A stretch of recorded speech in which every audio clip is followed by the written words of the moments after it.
Hello, welcome back to Hawks Tarot. I am Dr. Jennifer Hawks. Thank you for joining me. Today I'm going to do messages from your ancestors. So if there's a message that comes out, I will relay that message. If you don't find anything that resonates with you in this reading, please make sure to check my other readings. And of course, you can always check your other placements, especially your moon, your rising, and your Venus, as well as the sun sign. Please make sure to like, share, comment, and subscribe. And we're going to start with Aries. So what I'm going to do is I'm going to pull a card from the angel deck to see whom might be coming through with a message.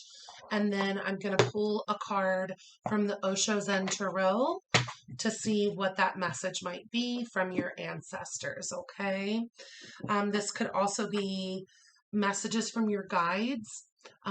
Some people feel really connected with their angels and guides. Some of you, it's more going to resonate as an ancestor that's passed on. Okay, so starting with Aries.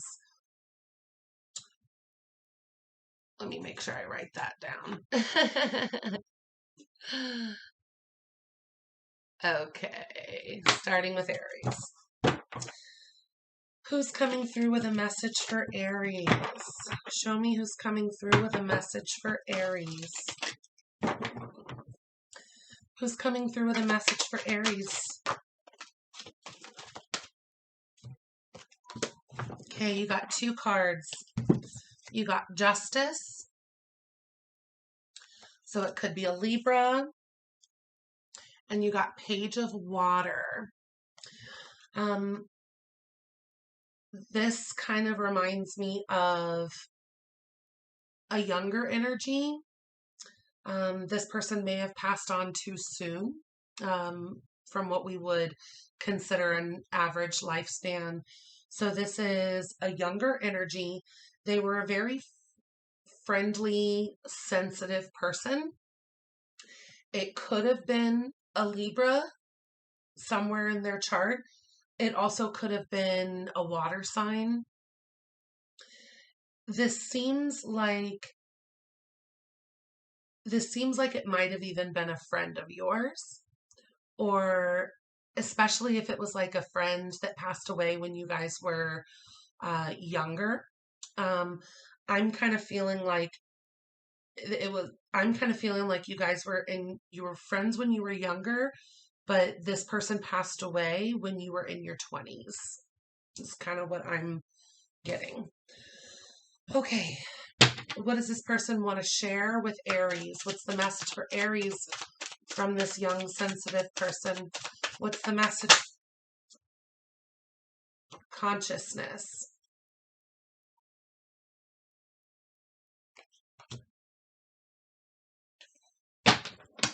Okay.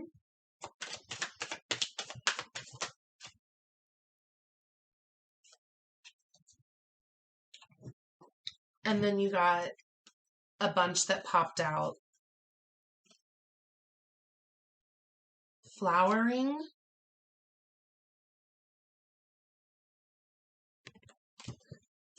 The outsider.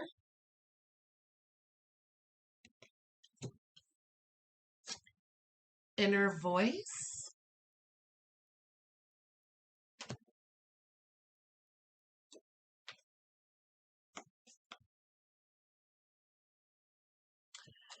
I think this was a friend that you guys were close when you were younger, and I think you guys were really close mentally and emotionally. And I think both of you dealt with a level of knowing there was more that was meant for you in this lifetime, but being in a position where you felt like you hadn't reached your peak yet, right? You had to get out of something. Maybe when you guys were younger, you weren't the most popular people, and you kind of felt more like an outsider. But between each other, you guys felt very like connected, and you always had each other kind of thing, even if other people didn't get you. at that time. And then this person's really, I think they're proud of you. I think they're saying this is some level of justice that's come in for all of your hard work on yourself as a person, and that they're proud of how they've seen you flower and they've seen you grow. You may even still kind of hear this person, like with the inner voice coming out. You may kind of still hear this person talk to you, or certain phrases that you guys used to always say to each other may pop up in your head from time to time, where you just feel that closeness from them again. And this person is so proud of you. They're basically just trying to let you know, even though you didn't always feel like you belonged, even though you didn't always feel like you fit in, that by you using that level of internal strength and internal knowledge and using your experiences, you've been able to create and manifest something so much greater than you originally had ever dreamed possible. This person that's trying to speak to you is proud of you for being able to flower and move forward and really gain that sense of power and self-confidence. Even if it was hard, even if it didn't come right away. Yeah. Any other messages for my Aries from this Page of Water energy? Anything else you want to say to Aries?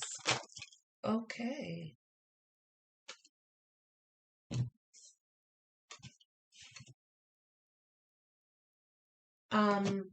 The outsider popped out again with experiencing again, which popped out last time, but I didn't really touch much on it. I just read it and moved forward. The outsider and experiencing popped out again.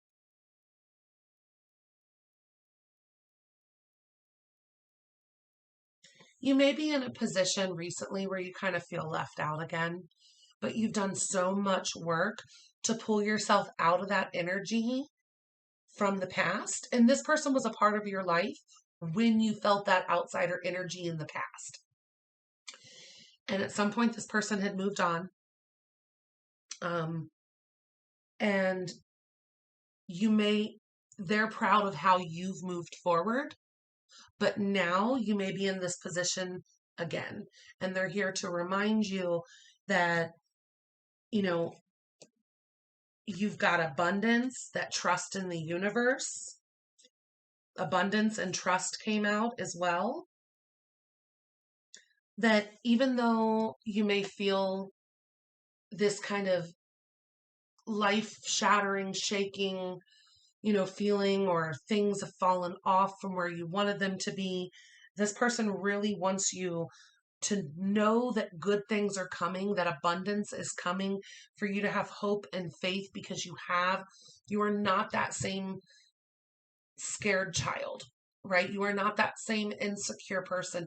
You have done so much to build yourself, and they don't want you to let that fall off just because this tower moment may have happened in your life. But you've got good things coming with We Are the World with Destiny.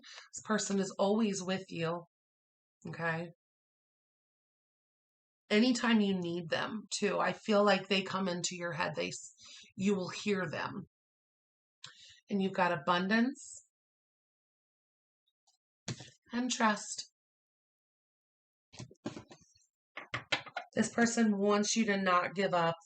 They're proud of how you've gotten out of certain past energies.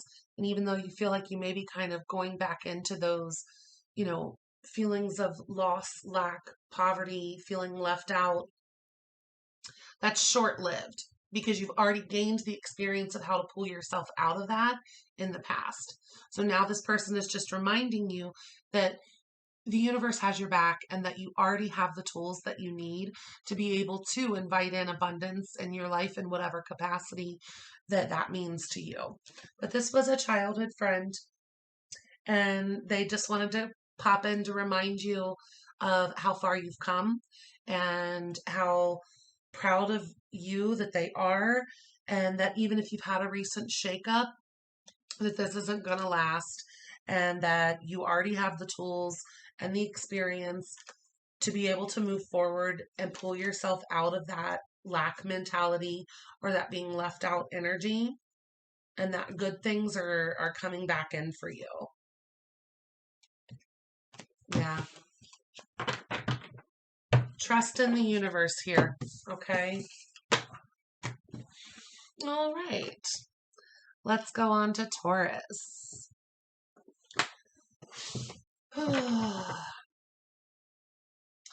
What do the ancestors want to say to Taurus? Who wants to come through for Taurus? Who wants to come through for Taurus to give a message?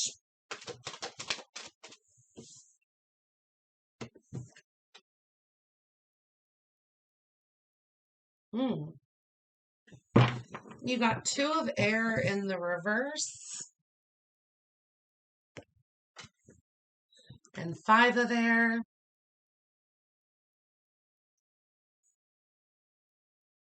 You may have been fighting with this person actually when they passed.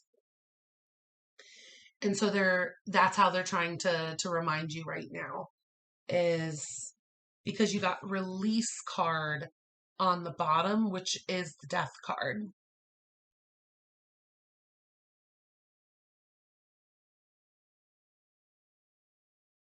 You may have been willing to work with them even though you guys were fighting at the time that they passed.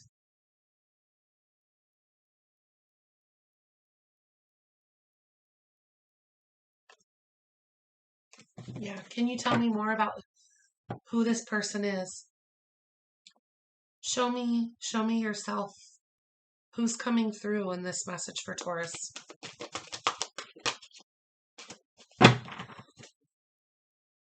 Show me so I can show Taurus who you are.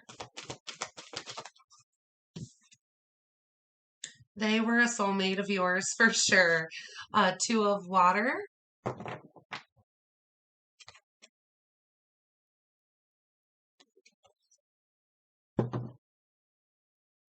Oh, wow. You also got 2 of earth and 2 of fire on the bottom. So I don't know if 222 means anything to you. That tends to signify balance.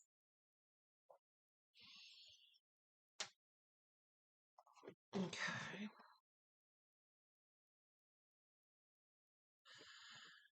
We also have the Empress on the bottom. So Taurus, this could be someone that you considered a mother figure. Could also have been someone that you considered your Empress or someone that you had children with. But Taurus, I'm really feeling this is someone that towards the end of their life, you guys had a disagreement of sorts. It does look like you were willing to work on it. I don't think you guys necessarily got it resolved before this person passed. For some of you Taurians, I am feeling this was a mother figure. This was someone that was a soulmate of yours. They were nurturing in your life in some way. The 2 of water also signifies forgiveness. So this might have been someone that is letting you know that they've forgiven you, or this might have been a lesson that you had to learn in forgiveness, especially if it is a parent coming from that level of, forgiving people in our past because we are in a different place, they were in a different place, and we had to learn lessons from each and every experience, right? So I'm feeling like this was someone that there was a level of forgiveness involved, whether it was right after they passed, or even years later, where you had to learn how to forgive that person. You guys didn't always, even though they were a soulmate, you guys didn't always have the most smooth relationship with this person. Anything else you can tell me about who this message is from? Who is this person for my Taurus?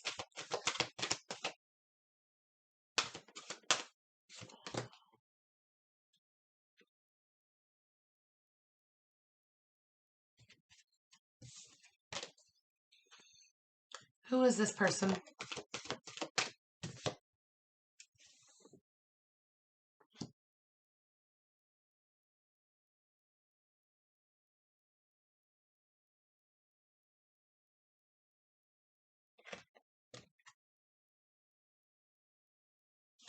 For some of you, it could have been a coworker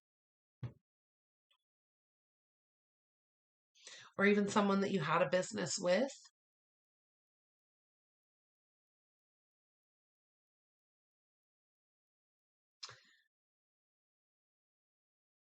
This person may have actually left you a lot of money.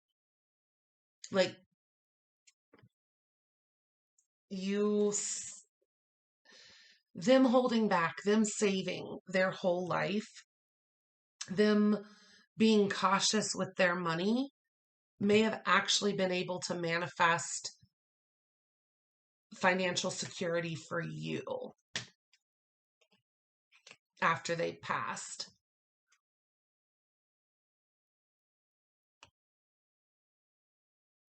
Yeah. Magician on the bottom here could have been a Virgo or a Gemini.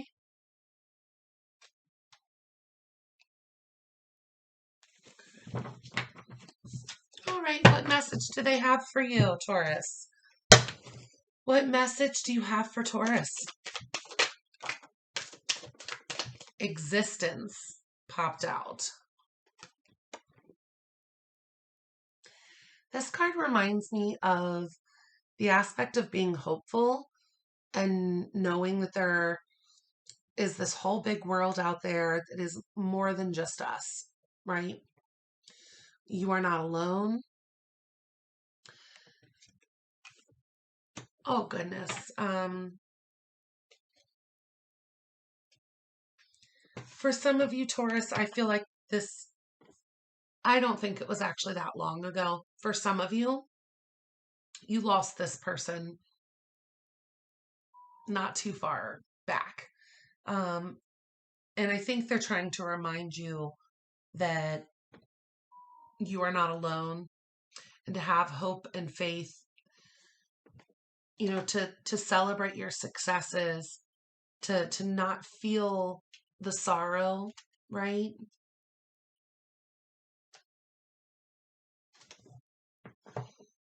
Allow yourself to be hopeful and even wish upon a star, right? Like your guides, your angels, your ancestors, they're listening. The universe is listening.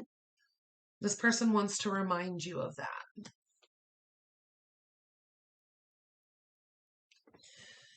Especially if you were like having any form of argument or struggle, or having, maybe you weren't talking to this person when they passed, but then you realized, there needs to be some level of forgiveness because now you could be upset that you didn't work things out with them before they moved on.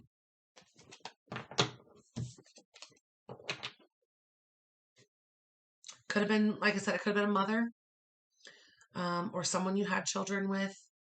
I am also getting potential coworker or business partner.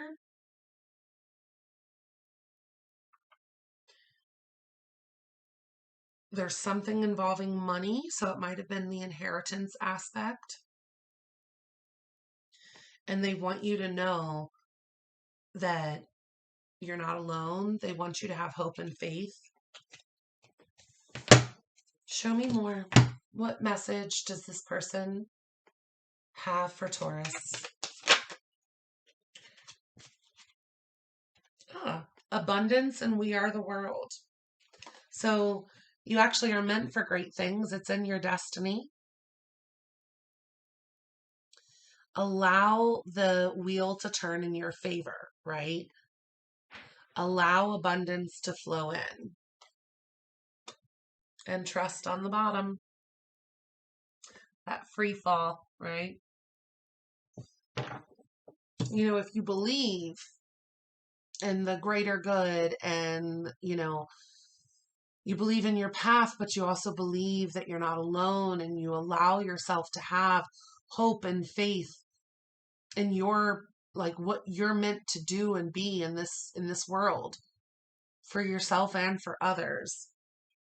And you trust that there is this level of abundance that's meant for you, that is coming in when you allow that wheel of fortune to turn.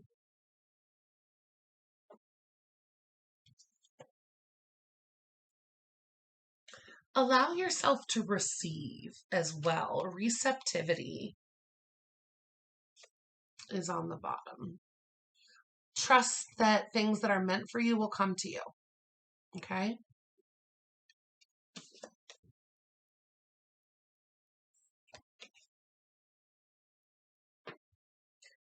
I feel like this person in their lifetime was very spiritual.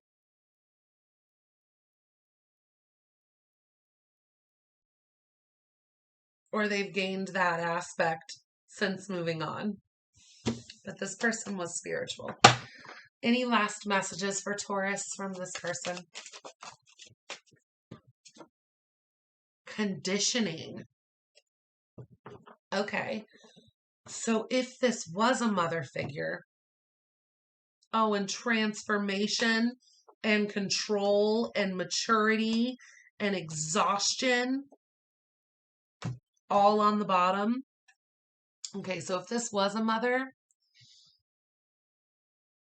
now having moved on, they're looking at some of the ways that they may have conditioned you to behave and to respond in this lifetime. And they want you to take a look at that too, right? So that you can allow the wheel of fortune to turn, so you can allow this beautiful abundance that's meant for you to come in. This person might have worked you really hard.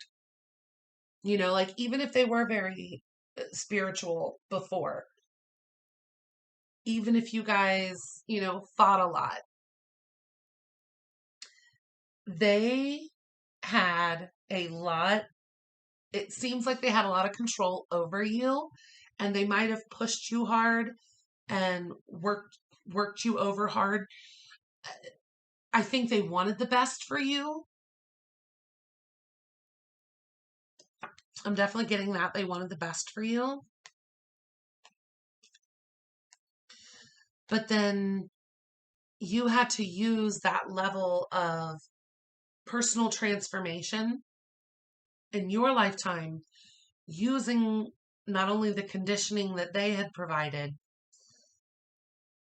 but take that control back for yourself to gain a sense of maturity to move forward. I think this person feels like you've exhausted yourself.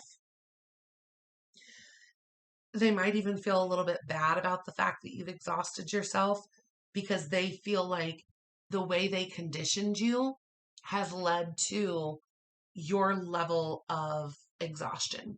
But they want to remind you that good things are coming, and you just have to allow yourself to receive, allow the universe to actually bring in the abundance. So think about the way you're thinking, and the pressures that you put on yourself, the words that you speak to yourself. This person really wants the best for you, and I think they feel like they were hard on you. They don't necessarily regret being hard on you because it made you who you are, but I think they're kind of seeing where, because they were so hard on you, because there was this level of conditioning, that it might have created a little bit of an extra lesson and a hiccup that you had to learn how to give yourself love and to receive from others.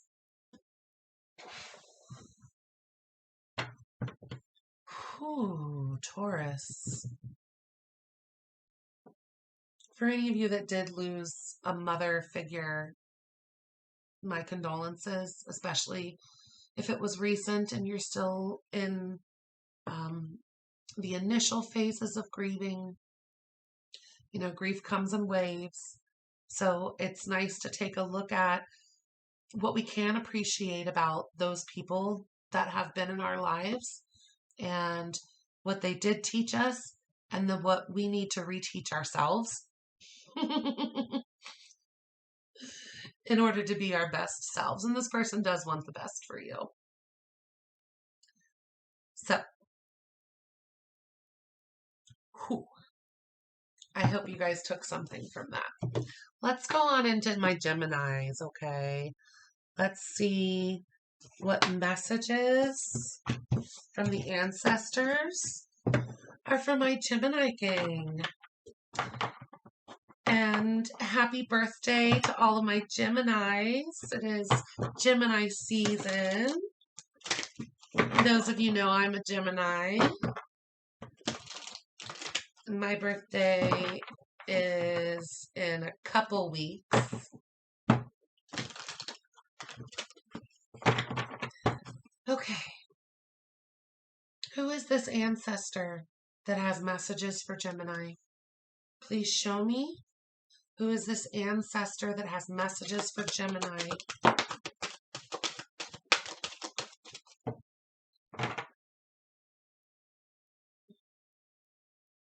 I'm looking like that right now. Because the ego card, which is the devil card, came out in reverse.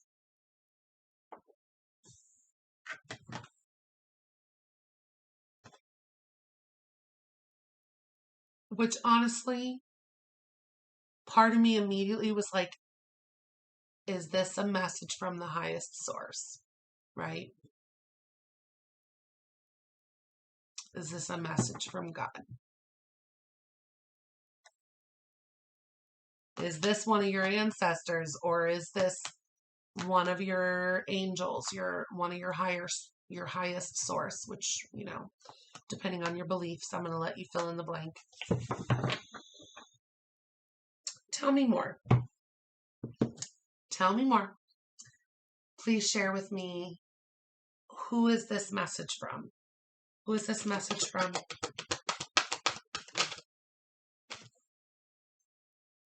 The Star. Oh my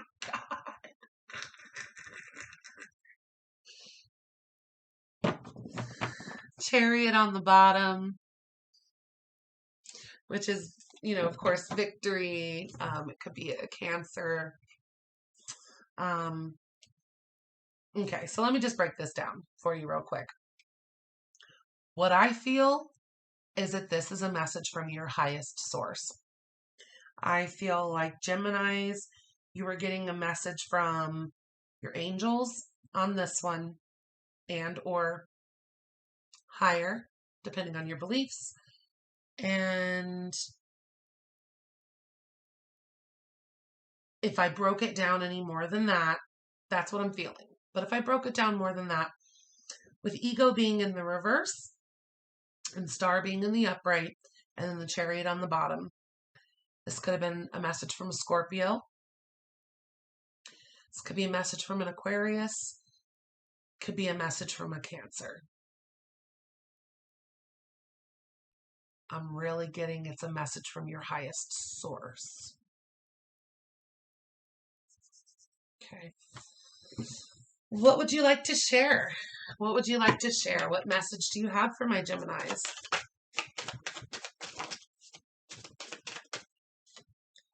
Breakthrough.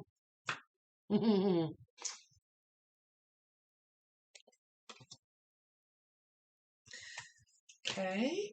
What else? What's this break? Whoa. On the bottom of the deck, creator. And integration underneath that. Gemini, maybe some of you guys have been wavering in your faith or your beliefs. And this message is almost a reminder to integrate your faith, your beliefs into what you do, into your everyday life, right?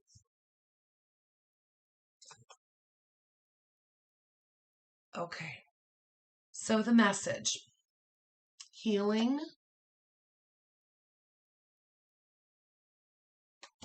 awareness, patience, and comparison. I love this card.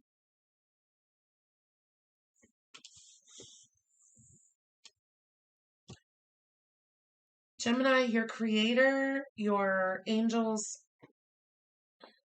your highest source is urging you to integrate your beliefs and your faith in some way. They're telling you that you're going to have a breakthrough in healing when you take a closer look at the within. Be aware of your actions. Be aware of the thoughts that you allow. Have the patience for what you want. So we have to keep being grateful and keep working on what we want to bring in while also being in the moment, being aware of where we are, appreciating where we are while we attract, good vibrations. But we also have to be in a high vibrational state in order to attract high vibrational energy. So, have you been a little depressed recently? Have you been in a state of wanting things quicker than they're meant to come into your life? Have you been not focusing on healing yourself? Have you been comparing yourself to others? Right? You are beautiful and amazing and wonderful, and you are unique, right? What you bring to the table can't be compared to what anyone else brings to the table, because your experiences and your life make up your subjective reality, right? All of your subjective experiences and how we process those, what we take from them, what we learn from them, our past conditioning, right? Our current responses, all of that plays a role in who we are uniquely. So the oak tree can't compare to the bamboo. So you, my beautiful butterflies, right? Don't compare yourself to the grasshopper, right? The bamboo is strong in its own right. The oak tree is strong in a different way, but still strong. So I think your highest source right now, Gemini, is actually trying to give you this message of, integration, this message of, believing in yourself, that you do have a breakthrough coming in, that you will have to maintain this sense of patience for divine timing.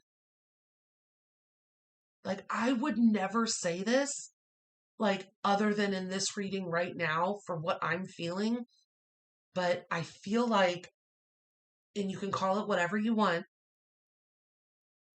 but I feel like God is telling you to trust that they, he, she is that all of your angels and guides have a plan for you, and there's just this level of divine timing to create the exact right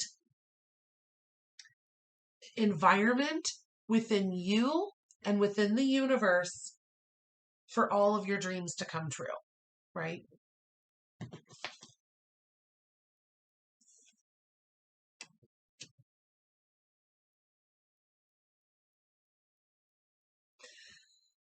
Jim and I don't allow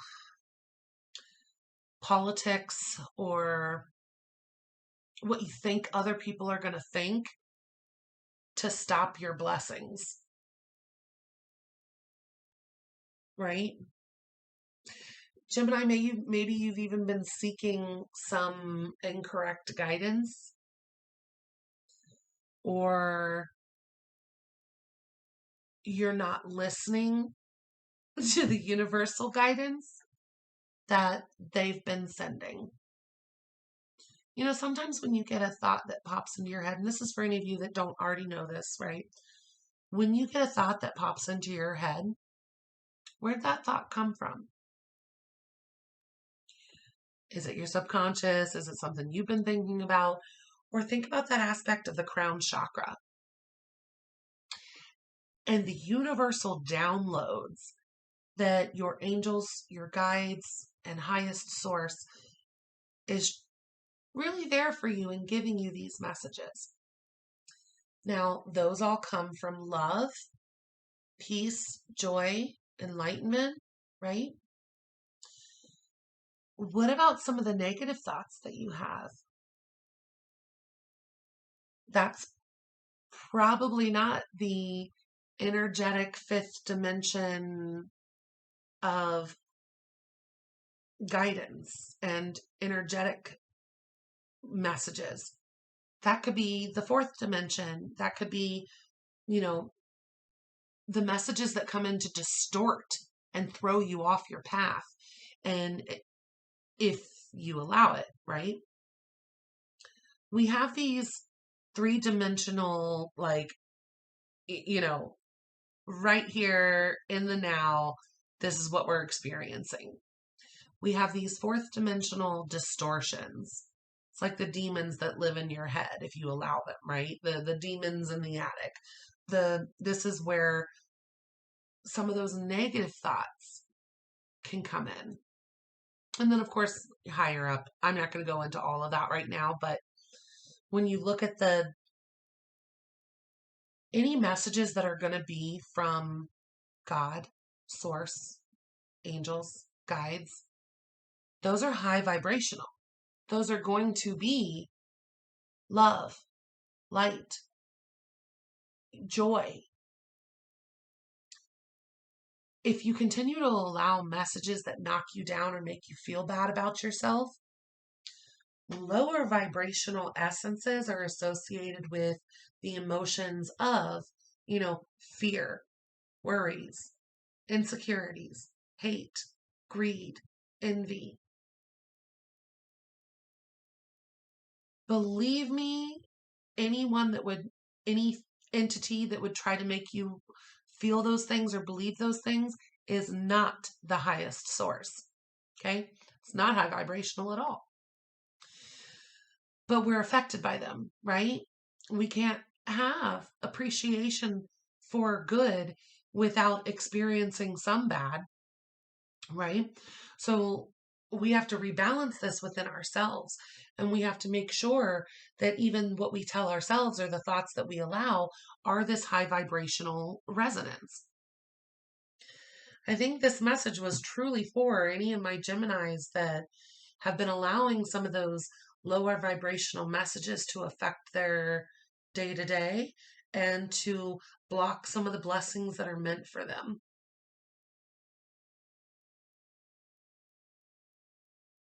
Any message that makes you feel bad about yourself, please do not take that in. Even if I ever give a message that you feel like makes you feel in any way bad about yourself, yeah, you can, if it resonates, you can try to learn something from that message and look at it in a positive way. But don't ever make a thought make you feel bad about everything, right? We can always make changes. What we don't want to do is sit in that negative energy and resonate with that. Those energies need to be fleeting, right? So that we can readdress. No, I don't want to keep my energy here at this low level. I want my energy up here. So I am going to make changes, right? I am going to be grateful for what I do have.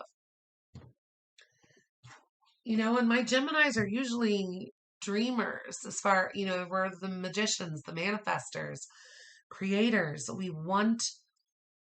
We think outside the box and we think in, very quickly, typically as well, like just circles sometimes. But if we don't allow ourselves to be grateful and maintain a high vibration, you could be causing yourself illness. You could be blocking your own blessings by taking some of the wrong guidance, so to speak, or allowing yourselves to sit in devil energy.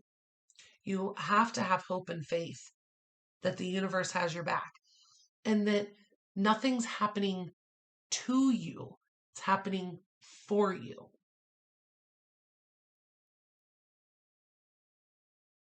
Okay, Geminis. Wow, that was intense. um,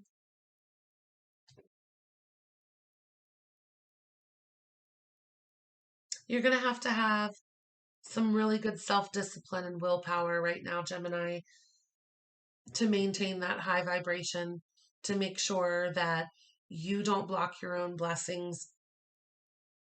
Your angels are here with you. They want to see you do well and they do see it coming for you. But there's something that's still blocking. But you're going to have a breakthrough. That's the first message that came out. There will be a breakthrough. There'll be healing. You have to maintain a sense of awareness here. You have to have patience, right? You have to see your good and see others' good and not compare the two, right? Any other messages for Geminis? It is their birthday season. Any other messages for Geminis? I want to know, how is Gemini blocking the abundance? How is Gemini blocking this wheel of fortune? How is Gemini blocking this? Okay. Clearly, please, if you can, how is Gemini blocking this abundance?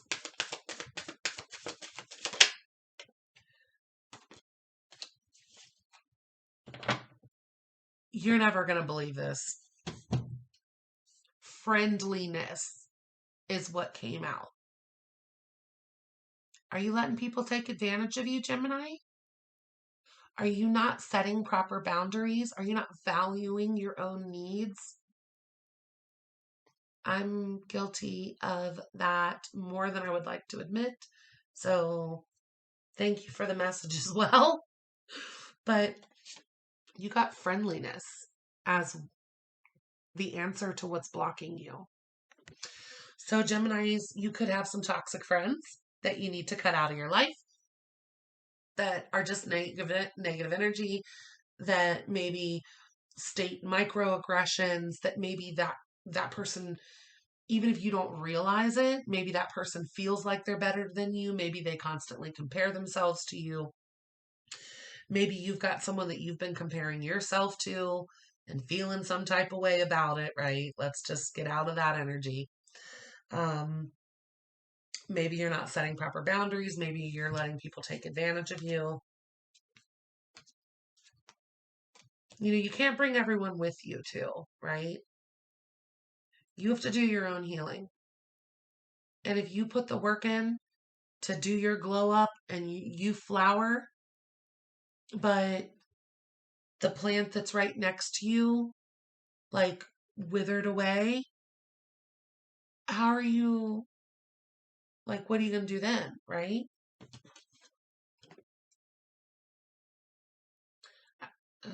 I think some of you Geminis are letting someone take advantage of you. I think some of you aren't valuing your own needs. Some of you might have some toxic friends that are blocking you. I want you to think about that too. Let's say you're with somebody, like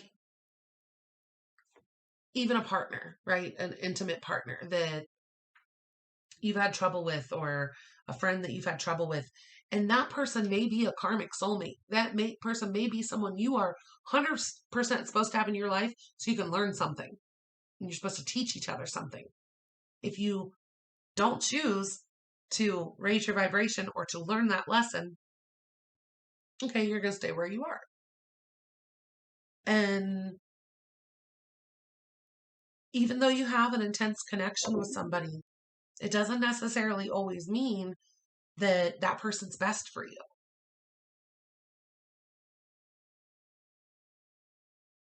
Source is 100% telling you you have more meant for you in this lifetime. Oh my God. Okay,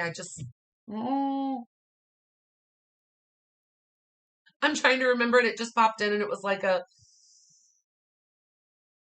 with the friendliness card here and blocking your blessings. It was a message. Oh my, please repeat the message.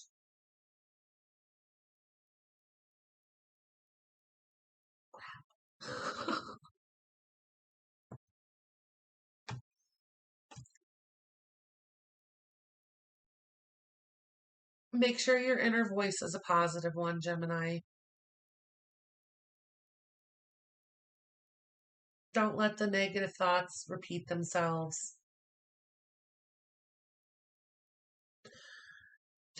I have to remember this message. It's going to drive me crazy. God, please repeat. What was the message you wanted me to share with Gemini that just popped in? And what was the message?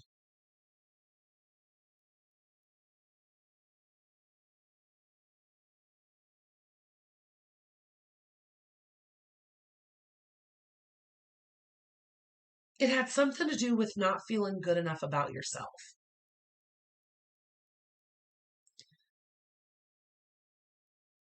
Do you believe you deserve all of these wonderful things that are meant for you, Gemini? In a healthy way, right? Not by comparing yourself to others and being like, well, I deserve this more than they do. No, has nothing to do with anybody else. Everything to do with you and your path and your energy. Are you blocking your blessings because you somehow don't feel worthy of them? Or are you allowing yourself to have this sense that this entitlement of deserving something, but you're looking at it in the wrong way?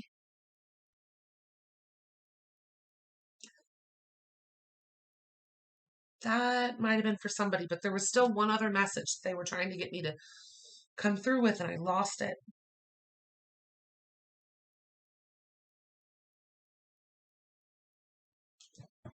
Can you repeat that message for me? Show me a clue. What did I need to say? They gave me silence card. This is about your third eye. This is about using your intuition, going within.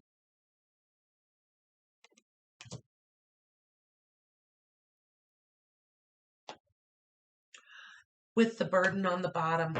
Some of you are blocking your blessings by burdening yourself and not valuing yourself.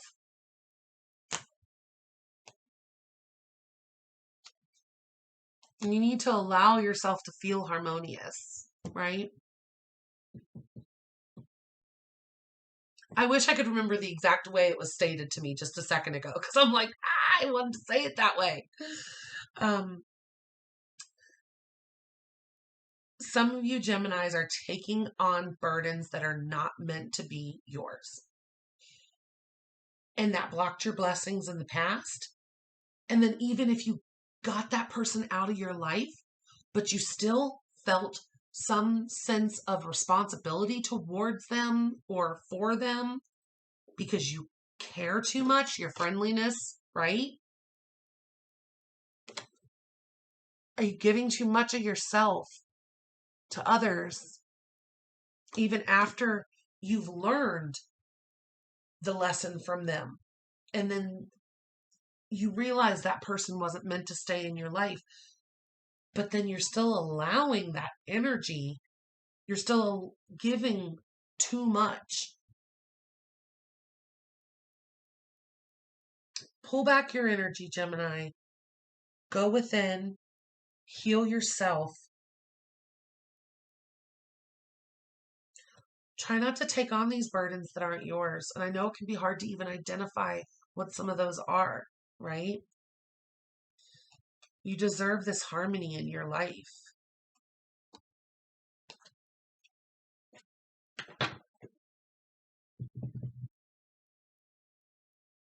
Okay. That's what I have for Gemini on the messages from your ancestors and guides. Okay. Let's move on to Cancers. Okay. Let's see here for my Cancers. God, I feel like I could have done a whole hour alone on Gemini just then. There was so much. Okay. Cancers, please. Oh, who is this person that has a message for Cancer? Show me who the ancestor is, who the guide is. Who is giving this message to Cancer, please?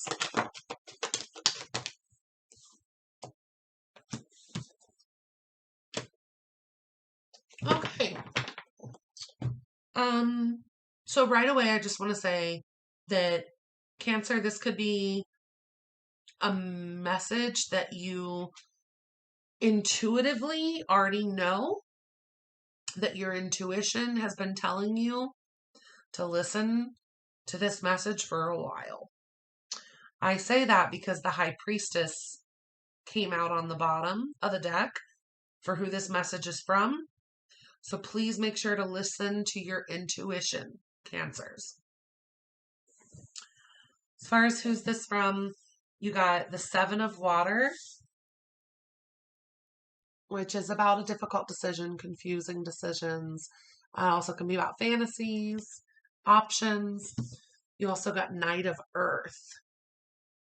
So Knight of Earth is a very stable energy, wanting to move forward, a very dedicated energy. You also got Strength, which of course is mostly about that inner strength. And this also could be a Leo card.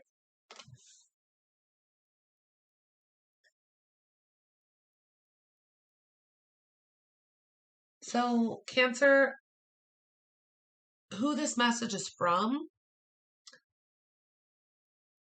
it could have been someone that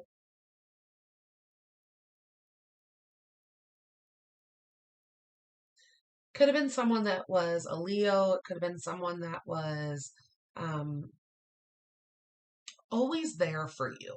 I'm just kind of getting that, like always there for you to help you move forward, to give you that little nudge, like anytime you needed it, that was the person that motivated you, or that was the person that put things into perspective for you to kind of just be like, you got this. You already know you got this.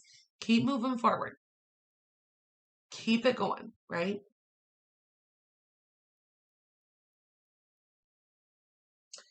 The Knight of Earth also signifies a guardian angel in general. So this message could straight up be from a guardian angel that has been trying to give you a message and keep you moving forward. Seven of water represents stop procrastinating. So Cancer, one of your guardian angels has been trying to give you a message for a while. Um, they want you to stop procrastinating. They want you to have that inner strength to release harsh judgments, have forgiveness and compassion, and that's for yourself as and others, right? Um, and they really want you to listen to your intuition. Whatever message they're going to give me here in a second, you you've already heard this message before. They've already tried to give you this message before. This is like a reminder to listen to your intuition, and a guardian angel who's got your back is telling you to stop procrastinating and have forgiveness and compassion. Yeah. Okay. What's this guardian angel want to say to my Cancers?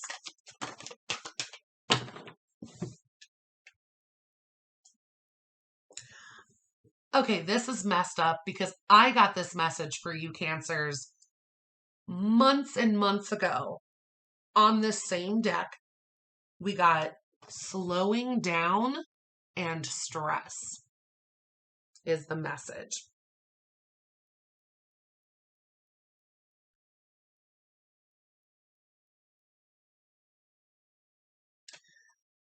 So, Cancers, have you guys actually been harsh with yourselves and your intuition keeps telling you, you know, it's fine. Just slow down. Don't stress yourself out. Don't put that much pressure on yourself. You're successful, right? Don't live in sorrow. When the time's right, things will manifest, that the fruit will ripen. There will be a level of understanding and clarity here if you just let yourself slow down and quit stressing. Oh, here's the message. So your guides, your guardian angels have been telling you to slow down and stop stressing out. You've been telling yourself that you can't slow down and you have to take on as much as you can possibly handle to get to this level of success that you're looking for. And your guides are telling you you're working backwards. You're procrastinating on slowing down, which is the opposite in the thought process, right? You're telling yourself to keep going. I can't slow down. I don't have this yet. You're telling yourself you're not enough. And so you're stressing yourself out. But you actually are enough. But you're creating illness within your body. You're creating this, God, I just see this like tired, worn down, like aging quickly, kind of putting so much pressure on themselves. I feel this Cancer energy that's putting so much pressure on themselves. And they feel like they can't take a break because they can't let themselves take a break because things aren't where they need them to be. But this is telling you the success that you're looking for is going to create a level of sorrow within you because you're not giving yourself what you need. You're judging yourself too harshly, Cancer.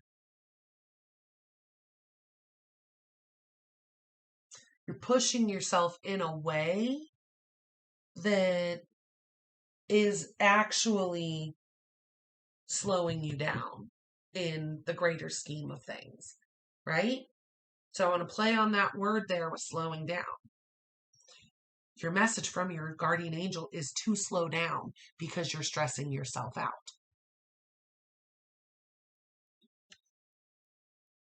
You think by pushing yourself harder, telling yourself you're not good enough yet, telling yourself you can relax when XYZ happens, is what's slowing you down.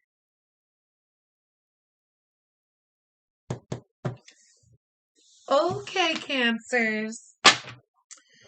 Any other messages for Cancer from this guardian angel?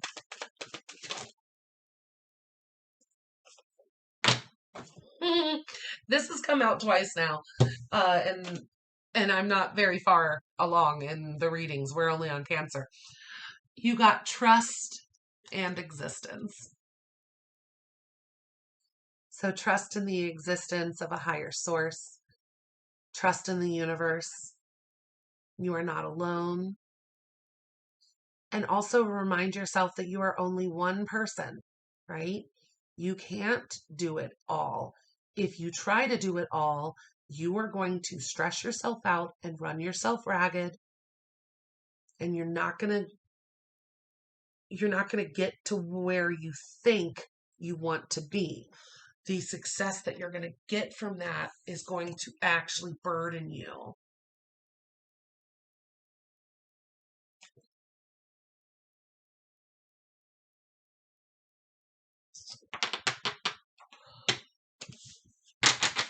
All right, stop fighting yourself and stop fighting your intuitive guides.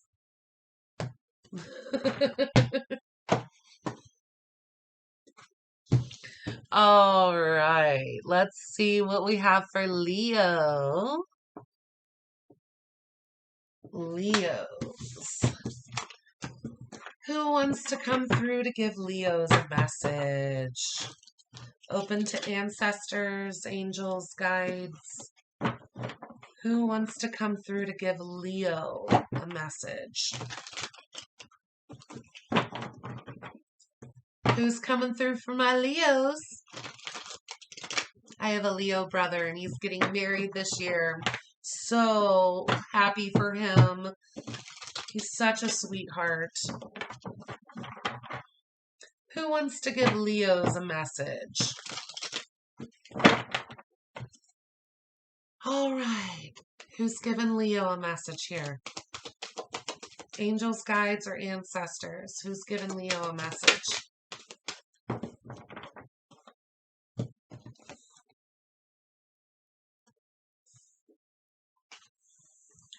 Okay. You got ego and the 8 of air. Have you been stuck in a negative thought pattern? It's the first thing I just thought of, but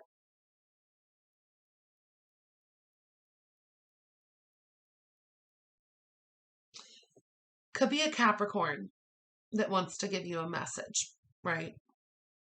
Ego is the Devil card, which is a Capricorn energy.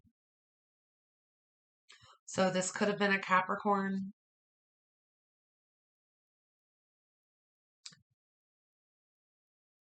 This also literally could be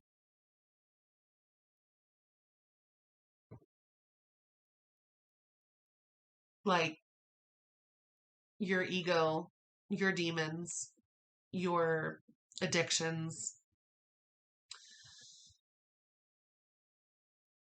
are all creating this illusion of being trapped for you. Okay. Tell me more. Who's this guide, right? Like, who is this ancestor or who is this guide? Because it could be just a Capricorn, right? Because the ego card popped out. Who is this guide? Please share more details about this person trying to give a message to Leo.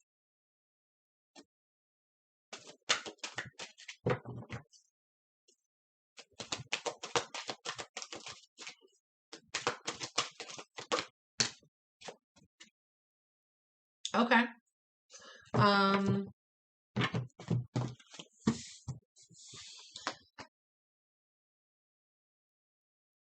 This could be someone from a past life. This could be someone from your childhood. This could be a family member.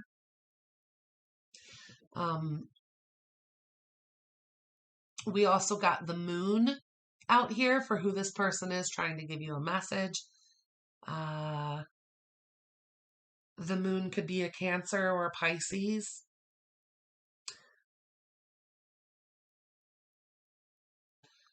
also about like seven of water and the moon popped out. So this is that complex decision, really things that aren't clear yet, right? But the moon is about secrets, right? And things that haven't come to light. So things aren't clear yet. So honestly, for my Leos, there could be multiple people trying to come through right now to give you guys messages. And it's almost like it's telling me just give the messages and the person receiving it will know who it's from.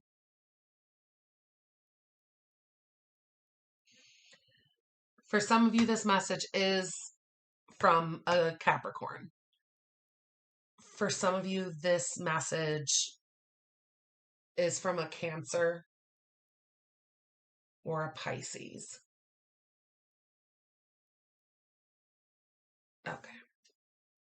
Okay.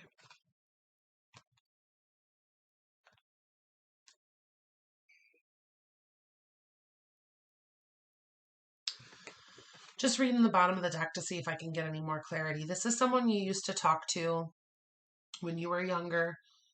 They made you very happy. They helped you enjoy life. Could have been a male water sign that was very charitable and trustworthy.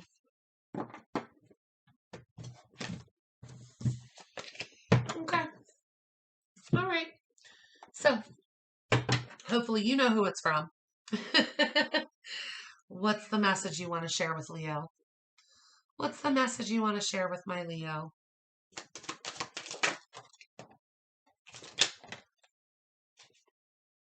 Okay, compromise came out. And that's not the one that flew up and hit me in the head. That one flew out right in front of me. I just have to point this out. I think one of the last Leo readings I did, I'm pretty sure compromise came out for that too. And it was a totally different deck. Oh, wow. Okay. What hit me in the head and then landed on the floor was laziness. And it fell upside down.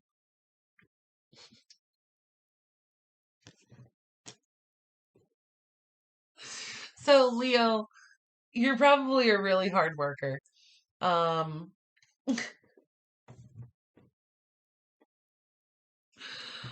or they could be telling you to get out of that state of like don't be lazy. Get out of that state of laziness if you had been feeling like you were in that state. But that's not the main thing I'm getting. What I'm getting here is I got compromise. Okay. Came out first. Laziness in reverse hit me in the head. Then you got exhaustion and the creator.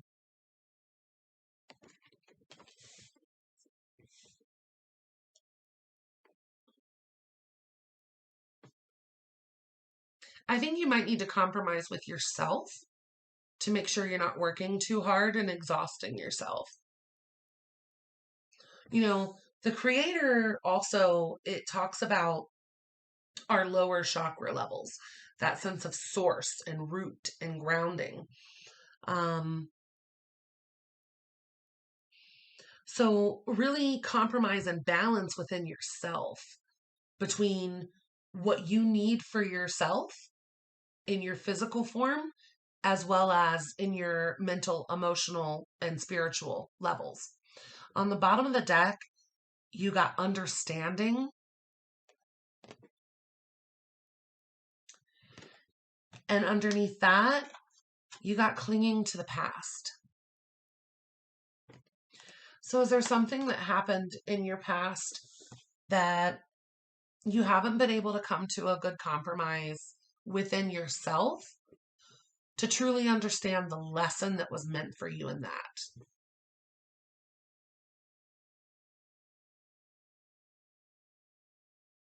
I'm getting this sense for some of my Leos that maybe in the past someone had said you were lazy and then you took it the wrong way and you like forget about that person, right? Like I don't even want to think about that person who said that to me. I'm not that way. But then you actually put yourself in a position to overwork yourself and exhaust yourself. And it was like you're clinging to the trigger that past person, you know, put within you, but you're not looking at the understanding of what maybe that was supposed to teach you.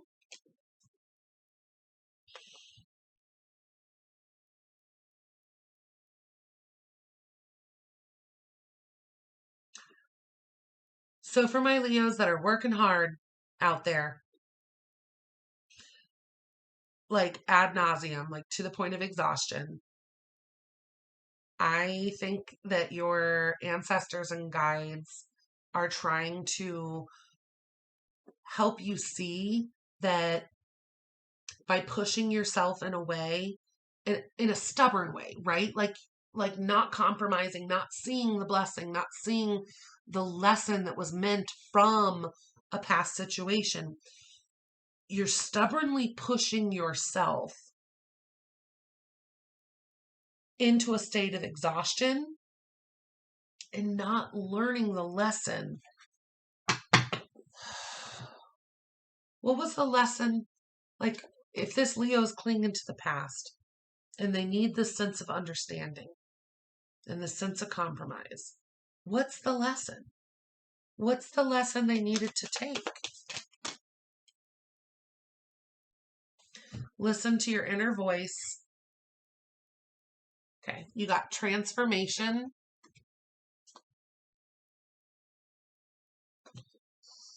flowering. That's your glow up, right? That's you letting yourself and, flower, letting, nurturing yourself, and inner voice.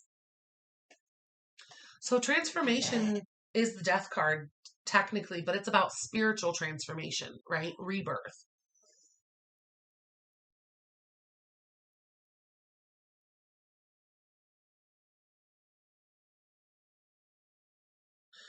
Whoever this person is that's trying to give you this message, they may have said something harsh to you in the past that you held on to. They want you to see what you were supposed to learn from that and not hold on to it.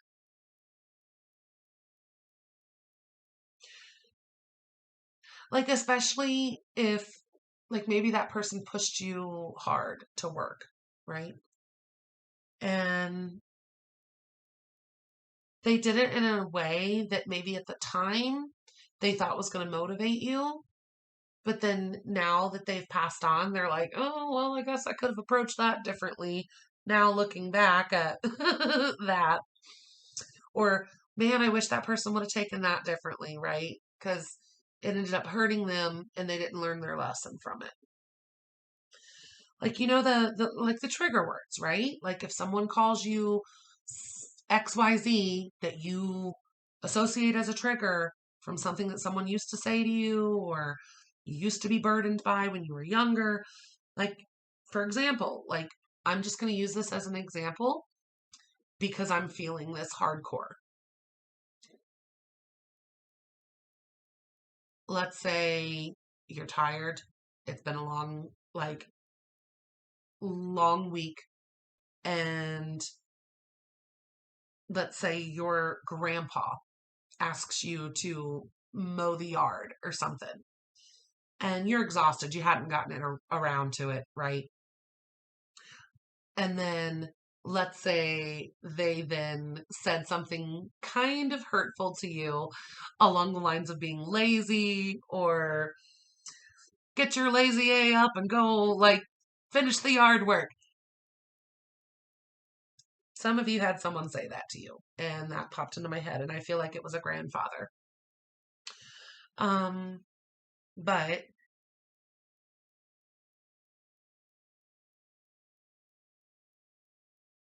I don't think you, I don't think that motivated you in the way that that person had meant for it to.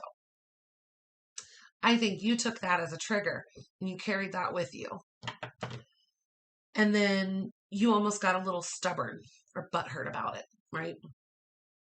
You felt very intense about what you had to do now to prove that you weren't lazy.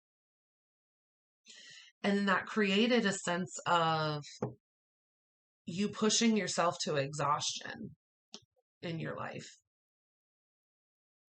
But this guide, this ancestor wants you to listen to your inner voice and kind of transform that. You know, look at it from all directions. Look at it from maybe what that person's perspective was at the time and not take it in and let it hurt you. And if it already had hurt you, right, to transform that trigger into a lesson that you healed from. But there was a level of compromise here, a level of stubbornness here. And this person almost jokes about how stubborn you are, right? Like, I said one thing about you being lazy 20 years ago, and you're still holding on to it. Like, this person's kind of funny. I'm getting like this, like, really funny. I'm kind of getting a grandpa vibe. But like I said, it could have been a Capricorn, it could have been a Cancer or a Pisces. I'm getting this very loving, like, kind of old man vibe. That they had said something to you that you took gung ho, you let it trigger you for many years. You pushed yourself to exhaustion to not be identified in that way by anyone ever again. And you held on to that stubbornly.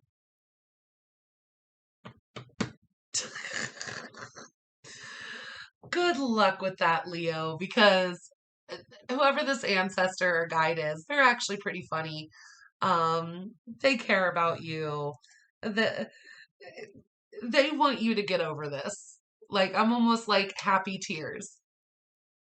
Apologize, but I'm almost like happy tears right now. Like, they want you to get over this. Like, they never meant to hurt your feelings. They were just trying to motivate you. And they want you to stop being so stubborn about it. They're like, quit it. It was one comment 20 years ago. Sorry, I can't help myself. When I get such intense messages from such strong energies, I'm just like, this person wants you to get over it. And they're still going to be just as blunt about it, even though you know this person cared about you so much. And that's why it hurts you that they had said something along those lines, right? It was harsh at the time. And they didn't mean it in any sense of, they didn't mean it hurtfully. They meant it to motivate you. They didn't know you were going to hold on to this comment. They didn't know that it was going to be one of these stubborn things that pushed you. And don't get me wrong, like, this could have helped you in many ways in your life. But they're saying, let go of it now. It's not helping you anymore. You're going to exhaust yourself. Okay? All right, Leos. I love you guys. Good luck with that. Whew, okay. All right. We're going to move right along. And let's go into Virgo. All right. Who has a message for Virgo? Oh, we're losing light. Who has a message for Virgo? Please make sure to like, share, comment, and subscribe, you guys. I appreciate all of you. If you're just tuning in, we're doing messages from your ancestors and guides. Who has a message? Who has a message for Virgo? Show me who this message is from.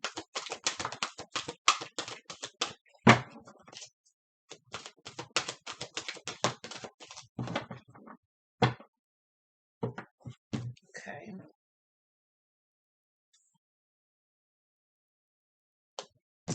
So you got Two of Earth, which is juggling, too much going on at once. You got Nine of Fire. Could be an earth sign or a fire sign that this message is from. It could have been someone that you knew to be very passionate and adventurous, but then they might have given up, right? Night of Fire is also a sudden event that needs attention. And more so than them telling me who this is, trying to give you a message, Virgo, I think they're kind of trying to tell me you'll know who it is by the way that you knew this person and the way that they passed. So this does feel like some guide or ancestor that you knew in your lifetime that had passed away because of a major event that happened, a major life-changing event that happened. They might have been a very passionate person in their life. They may have passed away like before their old age. I want to say this person passed away maybe before they were 50. Like they were teens, 20s, 30s, maybe early 40s at the latest.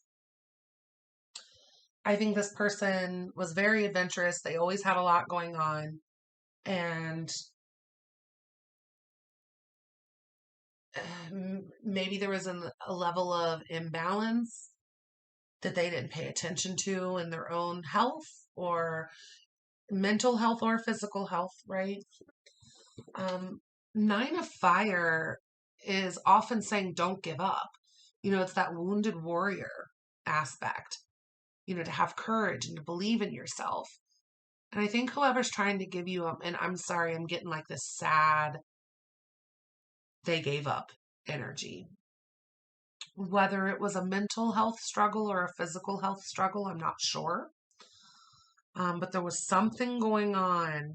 No matter how this person presented themselves, how they died or when they died showed a lot of people that they had more going on than they let on. They could have been dealing or struggling with physical and mental illness for a long time and never presented that way. They never showed that.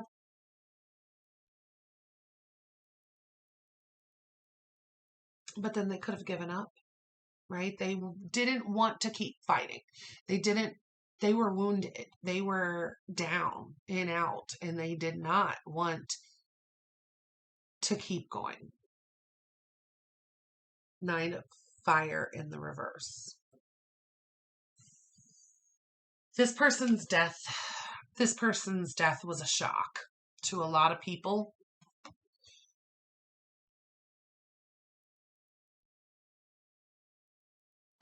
Yeah, this was a shock to a lot of people. I don't even want to use the phrase but there could have been some level of taking it into their own hands to end their life, even if they didn't mean to, because of how they felt, because of what they were doing, you know. There could have been drugs involved. There could have been, trigger warning, this could have been a suicide of someone under the age of 50. This could have also been someone that was dealing with a lot of health problems, and you saw them as someone that just kept fighting, that just, was passionate. They didn't necessarily always share what they were really going through or what they were really feeling. I feel like this is someone that is trying to say you'll know it's me because you're going to identify with the fact that you think I gave up.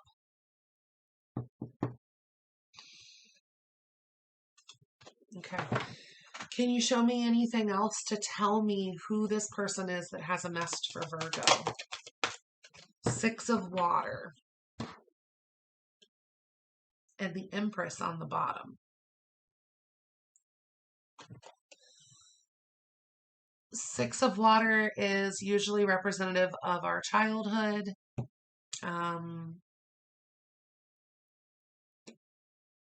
This could have been a parent. This could have been a childhood friend. This could have been a sibling.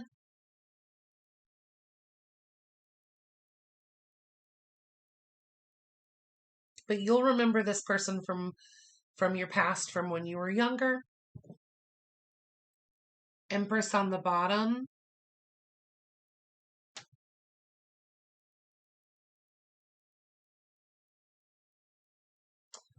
So this could be a mother figure, a grandmother figure, but what I'm feeling is not necessarily that this person was the Empress. This person may have seen you as an Empress.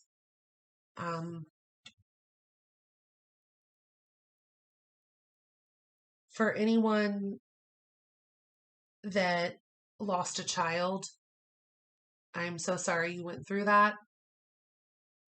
These readings are always so hard to do because I get so many emotions that I feel when I do ancestor readings, because of all the emotions that come up that has to do with your experience with this person. And then they'll start sharing these emotions with me and then I just empath out, right? So this is someone that couldn't keep going. And it could have been a sibling. It could have been, hell, it could have been a pet that you had when you were younger, right?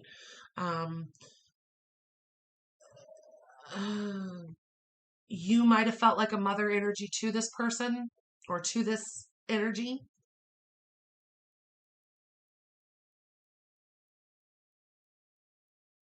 But it was something, you'll definitely remember this person from your past, and you'll remember them as somebody that it was a shock when they passed. They were dealing with a lot and they couldn't keep going.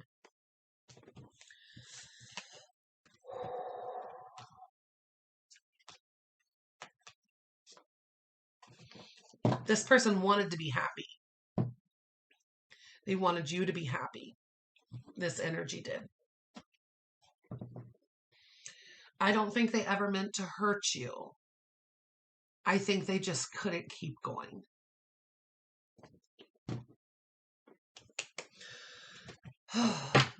Okay. What's the message then? What does this energy want to share with my Virgo? What's the message for Virgo? What's the message for Virgo? Okay. Virgo, your message, I think this person feels like they need to explain to you. The message is the Mind card in the reverse. There was so much going on with mental anguish for this person before they passed. They could not keep up with it. They didn't want to keep going the way that they felt. This might even be them trying to say they weren't thinking clearly because of all the stress, right? Can you read that? It's the Mind card in the reverse.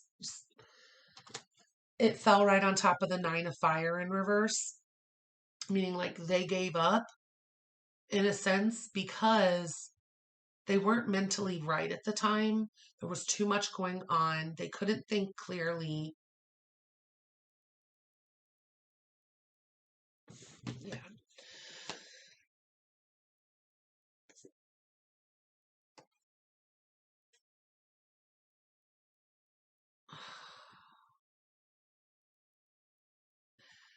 You got the card totality, right?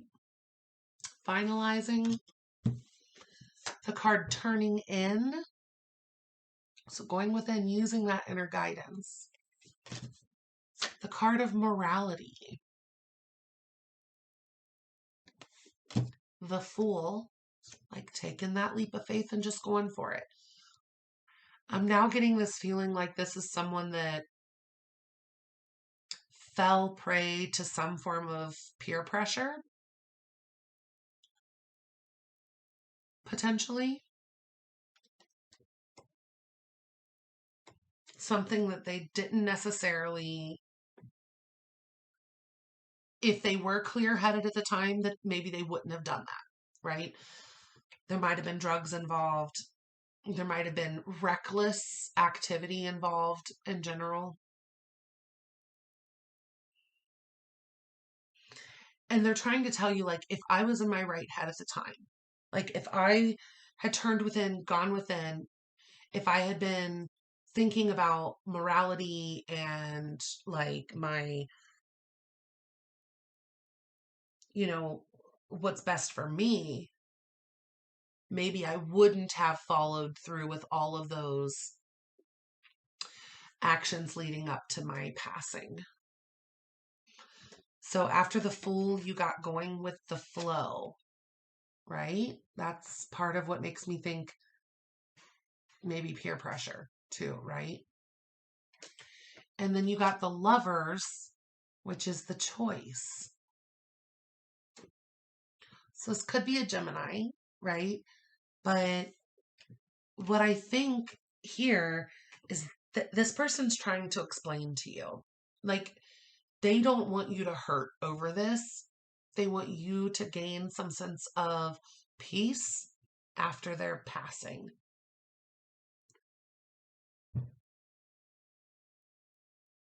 This person is telling you that whatever led up to their death was, there was some mental something going on. They weren't thinking clearly. That maybe they did kind of give up a little bit. That they did kind of take a leap of faith to jump into something, just going with the flow. And that they made a choice that led to a Tower moment with the Thunderbolt here as the last card. And remember, I said before, the Tower was on the bottom when they were describing who it was. So it was someone that had passed that was a major, sudden, like traumatic, kind of not expected change. This person did something and they made a choice that led to their demise.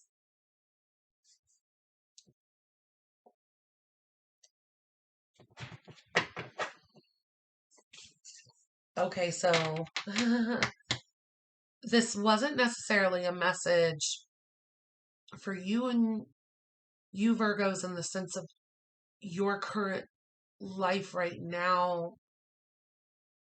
to help you with something you're dealing with within yourself necessarily.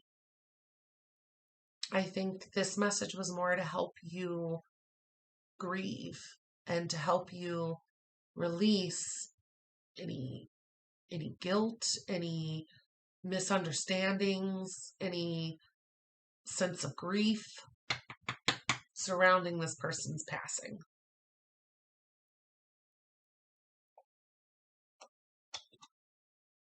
I'm getting a lot of messages right now, and so I'm just trying to be quiet for a second to see if any of them come through clearly. But this person had so much going on before they passed, and it was almost like a split-second decision to just go with it, to just do it. And the world came crashing down, so to speak, when they did. I get this vibe of like potentially drug overdose, potential messing around with dangerous things, potentially like daredevil type energy, you know. I'm also getting this sense of potential peer pressure.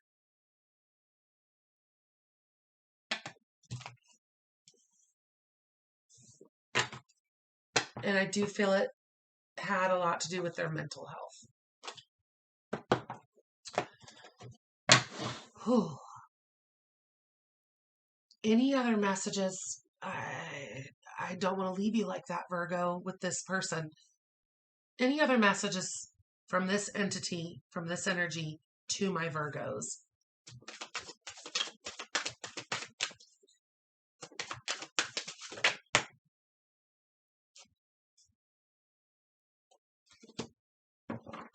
It was definitely mental illness of some form. We got the card of schizophrenia,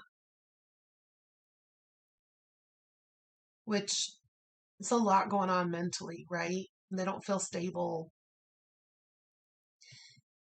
in their identity in one human form.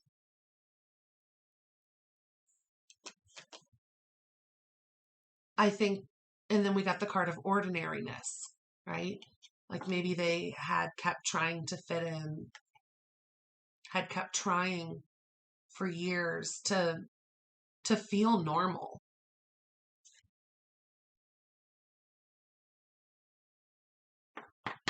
I'm sorry, Virgos. It seems like this person, this entity just wanted to clarify with you. They came through though, you know, they have good intentions for you. There's no negative intentions here. I think they just wanted to clarify to bring you some level of peace of where they were with whatever happened. And I got a few different examples. So, hopefully that brought you some peace. And just know that your feelings are valid. And if you need to grieve, please allow yourself to do that. Don't block that. If you guys need a personal reading, Virgos, please feel free to reach out. I'm going to go ahead and move on into my Libras.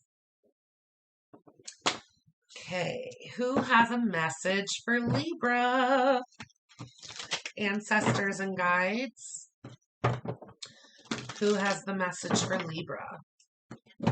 Ancestors and guides. Who's coming through for my Libras? Who has a message for Libra? The Emperor. Who has a message for Libra?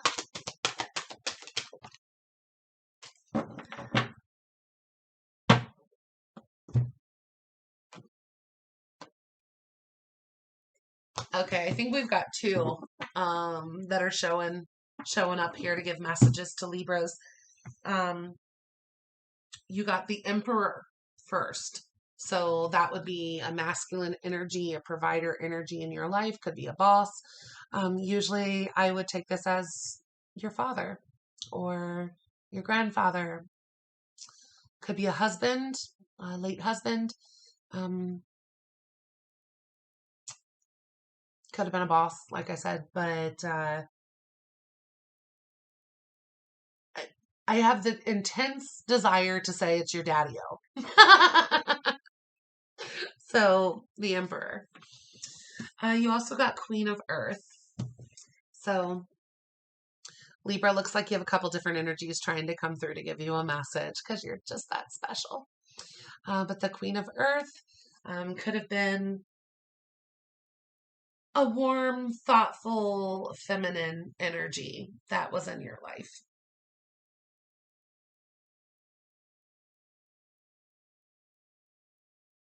This person could have been very kind and understanding towards you, towards what you were going through, for the Queen of Earth energy. I'm going to do this a little differently because you got two clear, distinct entities coming through here for you, Libra. One of them is a masculine power figure, likely father or grandfather, or someone you would see that way. Queen of Earth is a feminine energy, and it was someone that was very warm and thoughtful and understanding. Someone that maybe was very nurturing towards you in your lifetime. So I'm going to do this and split it, and I'm going to ask the message from the Emperor and then the message from the Queen of Earth. Okay, Libras? What is the message from the Emperor to my Libras? Oh, you got guilt and courage.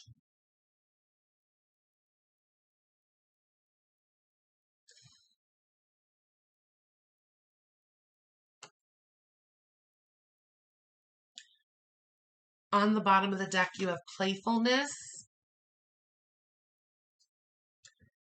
and new vision.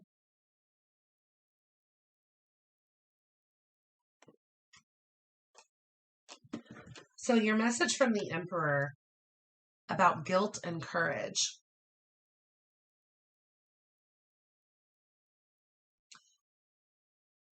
You might need to have the strength and the courage, Libra, to push away those nagging thoughts of guilt for things that have happened in your life or even how you feel now. This Emperor energy wants you in all circumstances to be able to grow and thrive. They want you to take on this new vision for yourself, to allow yourself to blossom.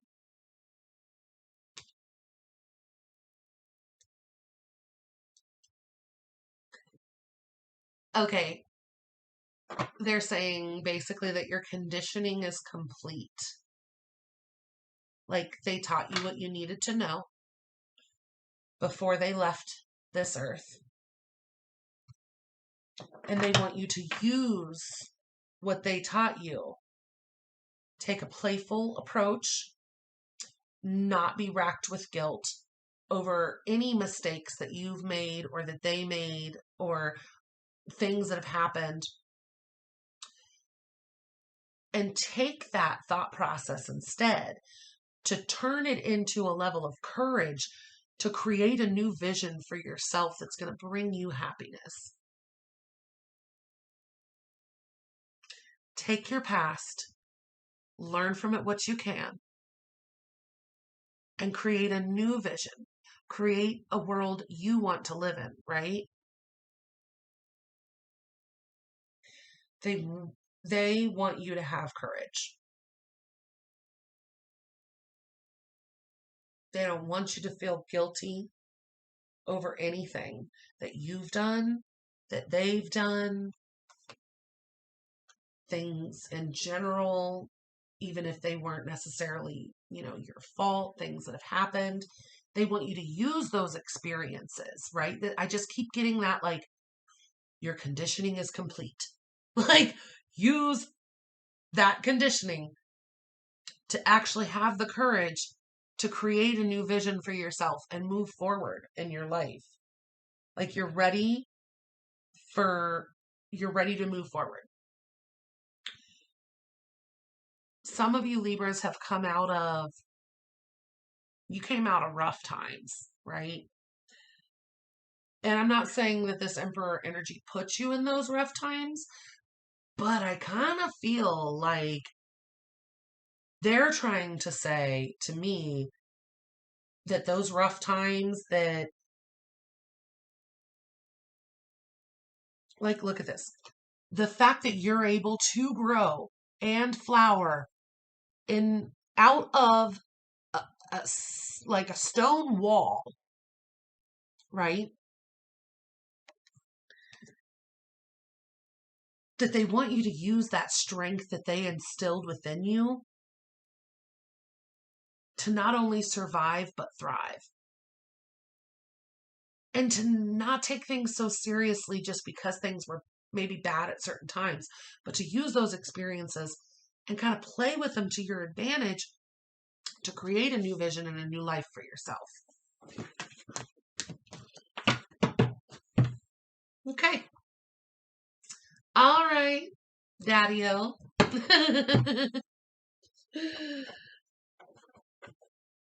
They're seeing you move. They're wanting you to move forward. They're wanting you to thrive.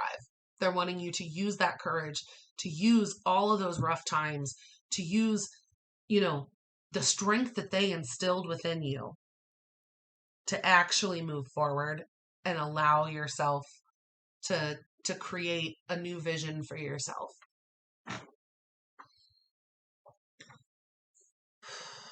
Okay. That's for the Emperor message. On to the Queen of Earth. What does the Queen of Earth have to say to my Libras?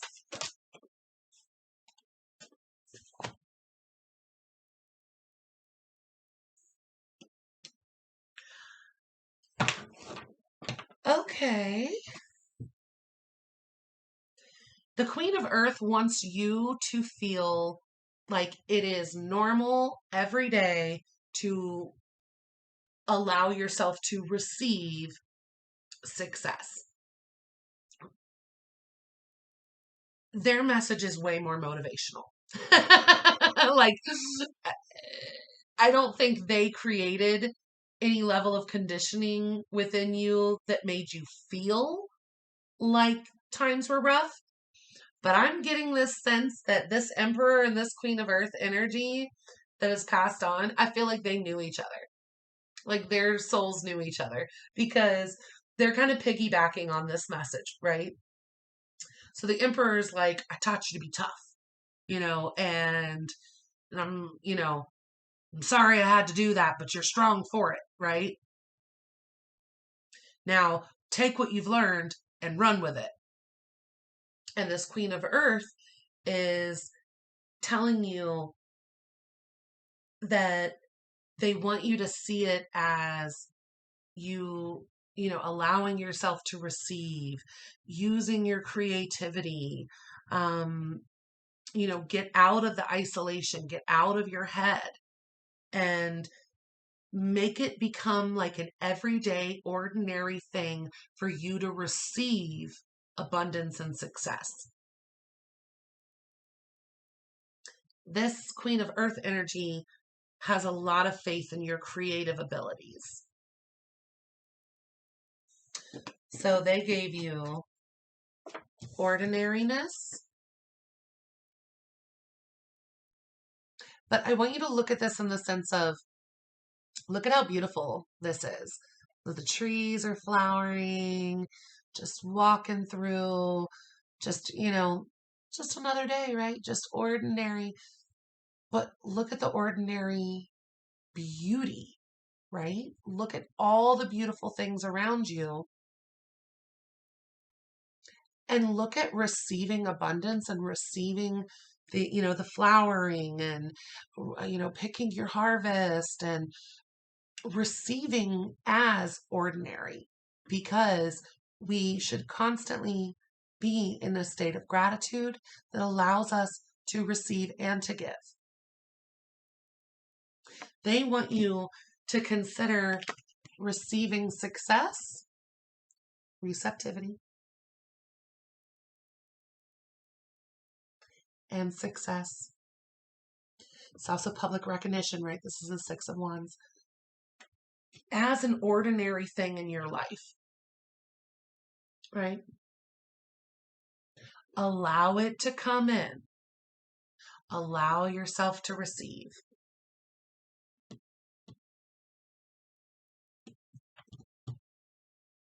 I kind of got like this vibe of like your dad and then your dad's mom. So your daddy-o and his mother, which would have been your grandmother, or, a father figure of sorts, and an older feminine energy that's like a Mother Earth kind of like vibe to them,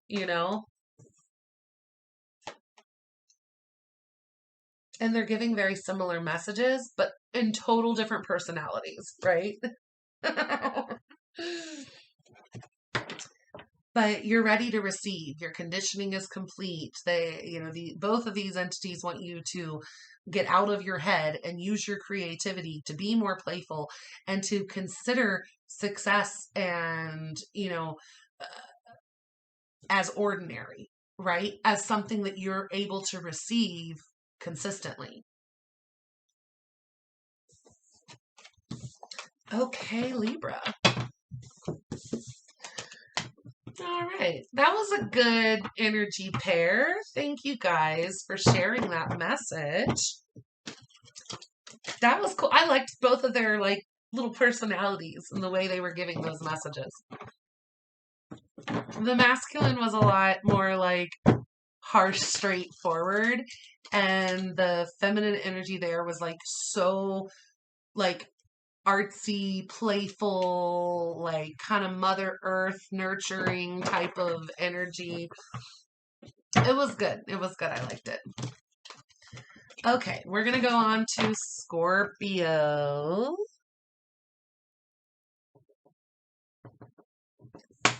So, who has a message for Scorpio? Who has a message for Scorpio?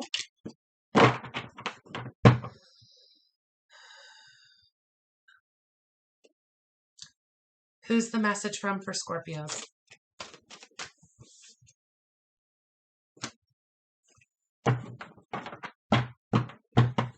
Who's the message from for Scorpios? Queen of Fire? Message for Scorpios. Who is it from? Identify yourself, please, so that the Scorpios will know where this message is coming from. Please identify. Who is this message from for Scorpios? They're like, I just did. It was Queen of Fire. Okay, fiery energy. I'm just trying to clarify. So, Scorpio, this message is from a Queen of Fire. What came out with Queen of Fire, my darlings, was Seven of Air and Ace of Water. So Seven of Air is often not looked at as a real positive card because it's, lies, theft, betrayal, deceit, wrong timing, something deceptive behind the scenes. And then you've got this Ace of Water, which is, a new home, a new, new love, a gift from the universe, falling in love. But this message is from a Queen of Fire. So, they were probably at least grown. It's not a child.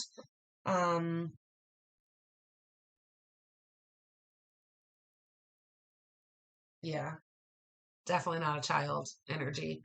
I'm getting the sense that it actually was an older, they lived to a full lifespan. And then they may have been a fire sign, Aries, Leo, or Sag. But I'm getting this energy they were a very passionate, confident, person, a very graceful person as well. And you may have picked up some of that from them.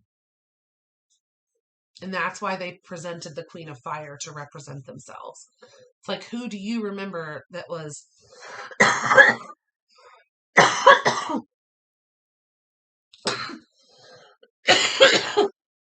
wow, that was motivational for you in a sense of stretching your wings and flying, and they encouraged you to do whatever you were passionate about, and they encouraged you to be confident, but they also had this sense of grace, this gracefulness to them. They could have even left you a home when they passed away. So there's that.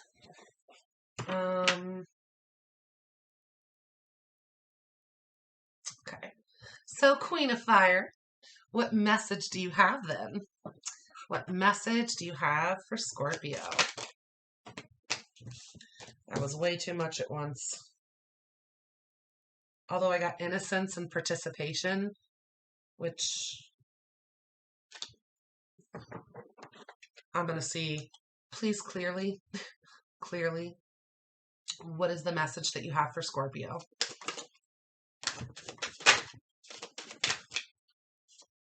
They have a lot to say to you, Scorpio, and it's like all jumbling.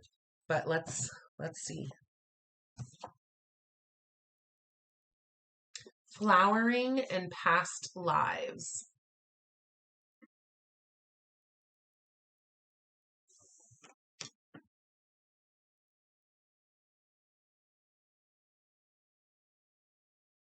This person wants you to put yourself out there. They want you to feel confident.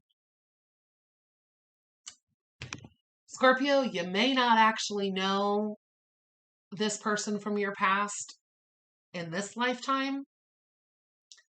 This could have actually been someone that you knew from another lifetime, and they're reaching out to your soul here on this earth in this lifetime. And they're identifying that this was like a past life thing.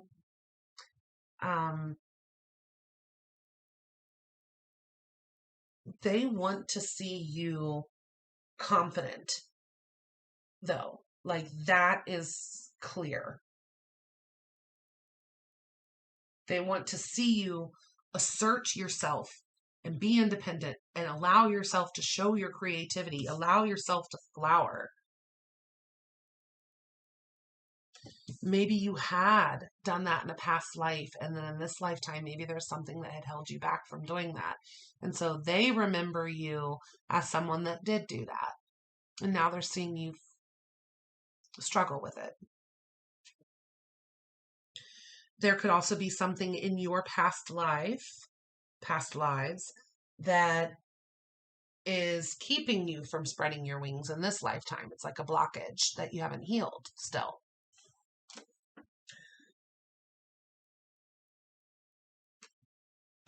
Okay, show me more. What is this message to Scorpios from the Queen of Fire?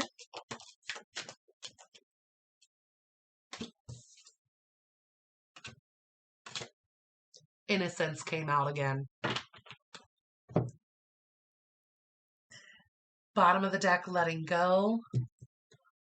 And completion came out in the reverse.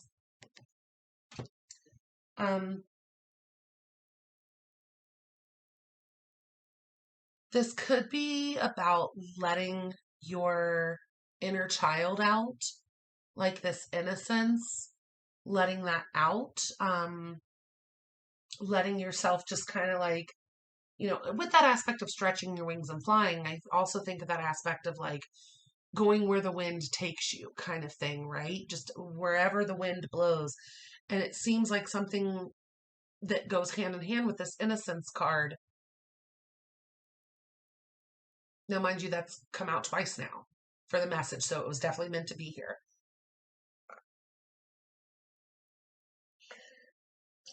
The last puzzle piece has not been placed yet, okay? You are not done flowering. You need to let go of something so you can have a breakthrough and heal.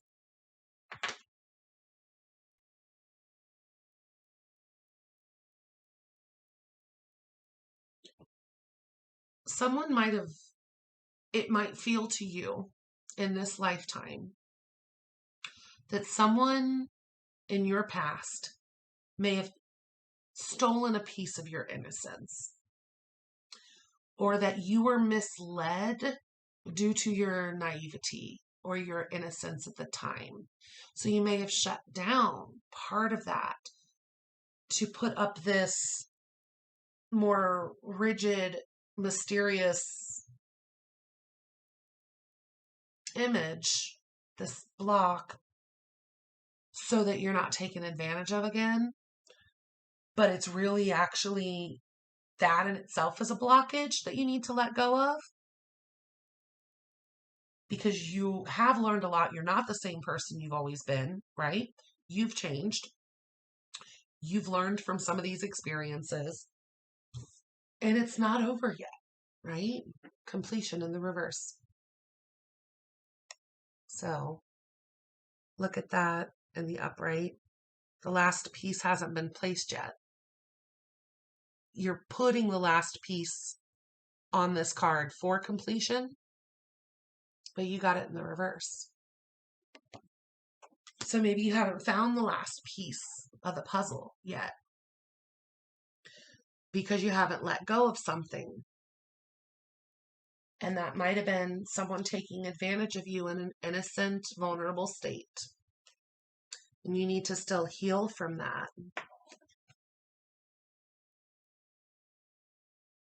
You might have isolated yourself a little bit and been in your head because of something that happened.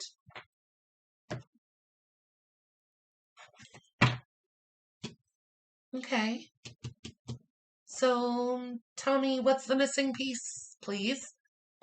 What's the missing piece here for Scorpio? Okay, this card has come out so many times for these ancestors and angel guide readings. Existence again. Believing that there's something bigger, there's a bigger plan. Having hope and faith. Trusting in the universe, right? Wishing on a star. So part of this missing piece is existence, is believing in a higher source. It's knowing you're not alone. The universe has your back. So that might be part of that letting go of the past and just knowing of the higher source and the higher powers. What also came in as your missing puzzle piece here is postponement. And that goes back to what I said before about isolating yourself, not putting yourself out there. Maybe you've postponed your own growth. You got projections, right? Are you not seeing clearly? Are you projecting your hurt onto other people? Are you considering you are a certain way because of your past?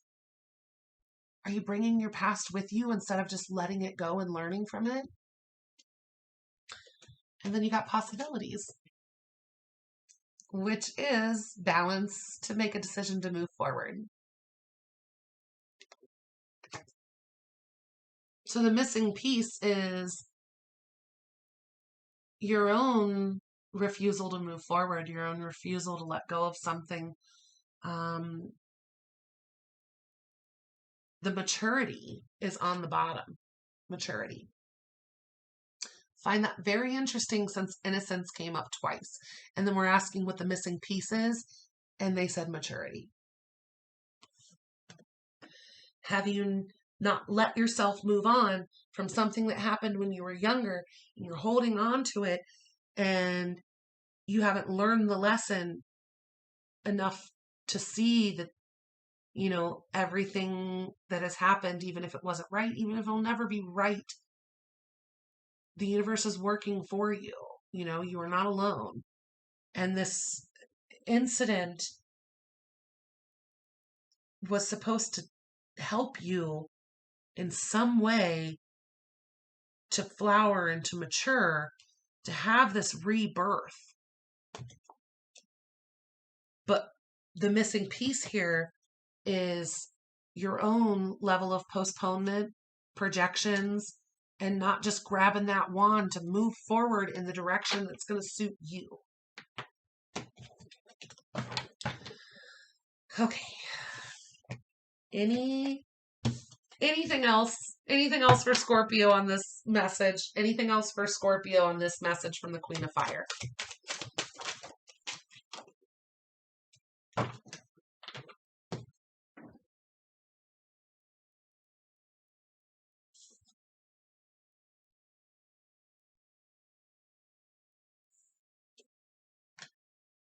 So the Wheel of Fortune is going to turn in your favor if you learn this lesson and let go. Allow yourself to mature and see the blessing. Not look at it as being naive, innocent, and hurt, and then just blocking something. The last bit of your message is going with the flow and thunderbolt. So I could read this multiple different ways, but the message that I'm really feeling is that if you just keep going with the flow of where you are, not learning, projecting, not moving forward, if you just keep going with the flow of where you've been and how you've been thinking, the thoughts that you've allowed, that is going to continue to be a tower moment. That's going to continue to set you back, right? But on the bottom of the deck, you have abundance and we are the world. So you have abundance coming in the Wheel of Fortune that will turn in your favor. But if you don't break out of that box, of that hurt that you've put yourself in, you can't stretch your wings and fly. This is an ancestor or guide that really wants you to break out of that and be your best self. They see so much more that's meant for you than maybe you see right now. And they're telling you this sudden change, this upset in your life, that if you just keep going with the flow of what everyone wants you to do and not using your creative energy and your passion to like be confident and break out of that box, that you're just going to keep getting the same crap where the world seems like it's crushing down on you because you're not breaking out of that. How can Scorpio break out of this box? Like, how can Scorpio use their creative talents to break out of the box? Listen to your inner voice. Be intense and travel, adventure, experience, moment to moment. Yeah. Appreciate where you are, right? But go within. What do you really want, Scorpio? Do you want to be in this go with the flow box of not making a difference, not living up to what your ancestors and guides know you're capable of? You're supposed to do great things. They see it for you. But you're suppressing somehow by not letting go of something that happened when you were innocent. Or even if this is court case related, found to be innocent. I didn't get that too much, but that just popped up. But you're slowing your own progress. You're not allowing yourself to fully mature and learn this lesson because you're stuck on something that happened while you were a child or when you were naive or something that someone did to you that affected your whole life. But you're letting that continue instead of spreading your wings, being confident, breaking out of that, and doing what you know you can. So this guide, this ancestor, whoever this Queen of Fire is to you, they want you to use your inner voice. They want you to be intense. This is intensity. This is fire anyway. This is passion. This is quick moving. Traveling, which is another Wands card, the 8 of Wands. So traveling, get out there, see the world, compromise, right? Don't be stuck. And, this is my life because this is what happened to me 30 years ago or whatever, right? No, rewrite your story. Go on an adventure. I'm not kidding you. These all came out right in a row, just as I'm showing you. Adventure, Scorpio, you got some life to live here. And who better than the Queen of Fire to tell you to go live your life, right? Followed by experiencing, oh, there it is, experiencing and moment to moment, right? Don't stay stuck in the negative thought patterns or block yourself from, all of the things that are meant for you, but also appreciate the moment to moment. Be happy where you can, when you can.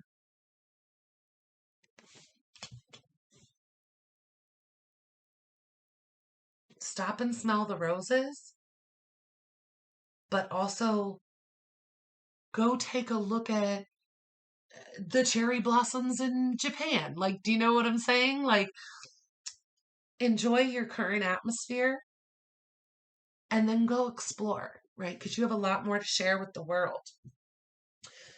Listen to your inner voice here.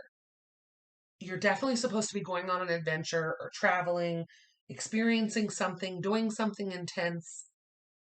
It's going to be very important for you to get out of the stagnation of just going with the flow. Make waves, right? Don't underestimate yourself, Scorpio. That Queen of Fire turned out to be very motivational, actually. So thank you to this Queen of Fire for sharing these messages with Scorpio. All right, on to my Saggies. Oh, that was good. It was 2-12-12. On to my Saggies. I need to actually make sure I don't go over 3 hours, because if it hits 3 hours, it will cut off. Okay. I'm not cutting any time from anyone. I am just going to do whatever the guides and ancestors want me to say and share.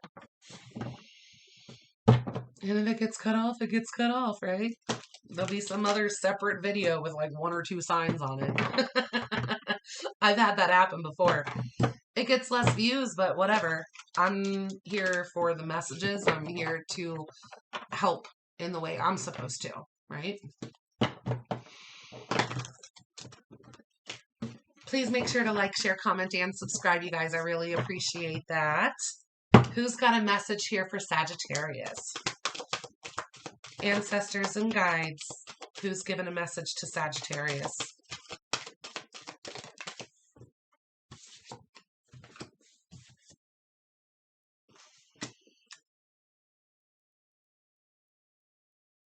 Huh.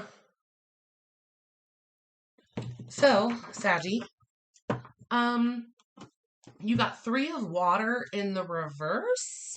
Or sorry, you got 3 of water in the upright and the unity card, which is the Hierophant, in the reverse.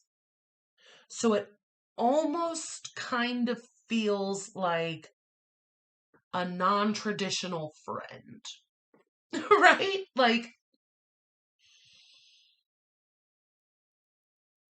Like this person maybe wasn't a mentor to you. Maybe they were someone that you celebrated with, you had a really good time with. You always had fun with this person, but they weren't necessarily the best influence on you, right? Like they weren't the traditional mentor. It wasn't standard traditional in any way. They were probably, when you knew this person, they were probably young-ish. On the bottom, you got Page of Fire. So that's very outgoing, creative, but it's also mischievous energy, right? So this is someone you celebrated with. This is someone that was always a lot of fun. They weren't, even if they were a, even if they were a figure that was technically supposed to be an authority to you or a mentor to you, they weren't that though. They were the type that were mischievous and outgoing and, you had a lot of fun together, but they didn't mentor you even in the way that like society would have expected from that type of person. So like I'm getting this feeling of like a really fun aunt or a really fun uncle, or like maybe a father figure that was not necessarily always, you know, traditionally fatherly. They were more like your friend than your father, but it could be a fire sign. And this was an immature energy, okay? Like they could be fire, they could be air, specifically Leo, I have here. Could have been water, but I'm getting more like this person could have even been the person that gave you your first drink, or like the first person you got drunk with, or, like something along those lines. This was not a traditional mentor. Even if you learned a lot from this person, this was very immature, mischievous energy that this person had in your life. And you guys had fun together. You guys celebrated together. But it was not, especially with this Hierophant card upside down, I just get this vibe that like this, everyone else would have expected this type of relationship with whomever this person was to be more like of a good role model for you, a mentor, like teach you the right things. And they were probably more immature than you were and just like to have a good time. And maybe they talked a lot, gossiped a lot. Maybe they had a lot of fun. They were a very happy person, but they were a very happy person. I get that, but they might have struggled a little bit, even with alcoholism, with the celebration and the non-traditional aspect. Anything else you can show me to identify who this message is from? Identify who's giving this message.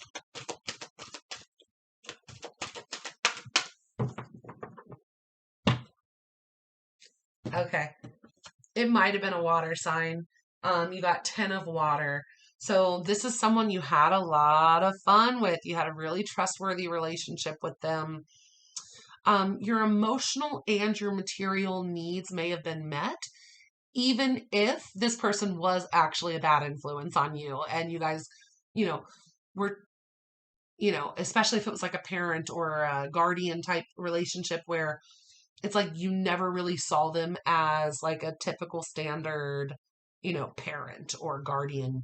It was, you were their family and you guys had a very happy, like kind of family vibe, but they were more of a friend.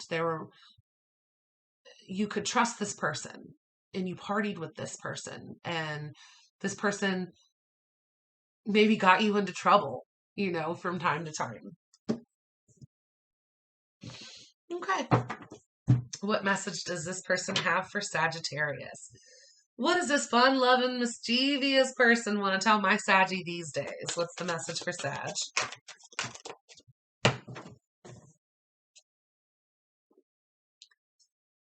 I'm getting a lot of the same messages, but like slight differences, right? So you got existence, right? You are not alone.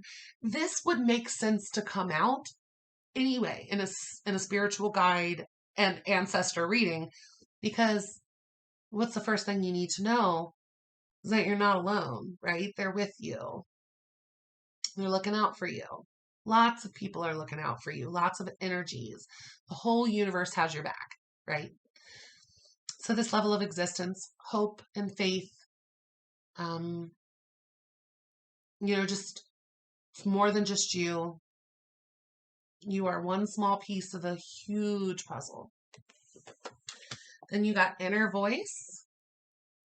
So use that intuition. Use that guide. And like sometimes your inner voice is like, I think I said this at the beginning of the video, but it's like when you get intuitive downloads, when you get messages from your guides, a lot of people don't always recognize that that is a message from one of their guides. But this is reminding you, like, you're not alone. Listen to your inner voice. Like, we're here for you. We're giving you motivation and guidance. Listen to it, right? And then what came out a minute ago that came out again, going with the flow and thunderbolt. So what you've been doing is not working. It's not working for you. Change the pattern. Because if you just keep doing what you've been doing, what you've always done, you are going to have a tower moment if you haven't already. Or if you've already had tower moments because you were doing the same thing over and over again and you still didn't make changes, they're here to tell you, like, okay, well, things didn't get better because you didn't make changes. You kept doing the same thing, right? So if you keep going with the flow and you keep doing the same thing or having the same thoughts you've always had, then, of course the tower's going to burn, the world's going to come crashing down, because the universe is trying to correct the path. And they give you little signs and symbols like, oh, hey, Sag, you went down the wrong path. Don't worry, there's a cut through the forest up ahead before you get to the burning tower at the end. And then you're like, what? I didn't see a path. I was drunk when that happened. But you know what I'm saying, right? Like when you're not listening to the little guide that's supposed to be, actually processed so you can learn something from it. And then you just keep doing the same thing. You don't break out of your patterns. And then something else horrible happens. And it's like, yeah, but we gave you like some time and plenty of guidance. And we thought we showed you the right path. So this person that maybe even introduced you to some of those patterns before, those same patterns that are holding you back and keeping you stuck and keeping you from not learning your lesson, that person's now coming in right now today to tell you, we're hoping you would have grown out of this. Like, yeah, I tried to be a fun dad, a fun uncle, a fun aunt, but you're now keeping yourself stuck because you're not listening to the universal guidance. And we don't want things to get worse for you. So please break out of that pattern. Please stop doing that. Bottom of the deck, you have the miser. Are you feeling a lack mentality? Are you holding on tightly to everything that you have? Do you feel like you can't give because you don't have enough? Are you greedy? Are you taking advantage of people? Right? Also with the miser, I like to look at the opposite side of that of, or not even the opposite side, but a similar thought process of the aspect of gluttony. So like maybe you're hoarding things. Maybe you're drinking too much. Maybe you're allowing too many negative thoughts. Maybe you're, jealousy is getting in the way. Maybe you're trying to be manipulative.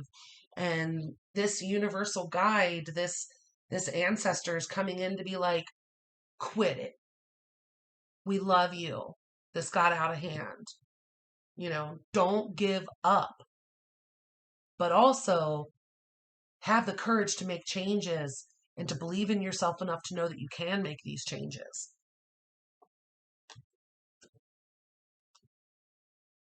Yeah, have patience with yourself as well as with others. Make sure you're being grateful and compassionate, and make sure you have an equal give and take. Because with all this telling me like, hey, have faith, listen to your guides. You're not alone. But if you keep doing what you've been doing, you're going to have another tower moment. And then for the miser to come up on the bottom is basically like really honing in that you need to be grateful and that you need to focus on an equal give and take. Like, don't let other people take advantage of you. But at the same time, don't take advantage of somebody, right? So the miser. And if you're worried about finances, but you have a lack mentality and a poverty mentality and you want people to give to you, but you don't want to give, you're going to stay right here in that energy, okay? Make that change. But this was good. This was good, Sag, because it was somebody that had done some of these mischievous things with you in the past. It was someone that maybe even had introduced you to some of these things. It was someone that you used to have a lot of fun with, that you trusted. But now they're coming back to tell you, like, hey, don't live that life. You know, don't stay stuck in that. We need you to move on. Okay. All right, Capricorn. Capricorn, who wants to come in and give my Capricorns a message? Capricorns, who's coming in to give you a message? Angels, guides, ancestors, who's got a message for Capricorn? Right away, Queen of Fire again popped out. Page of Earth on the bottom.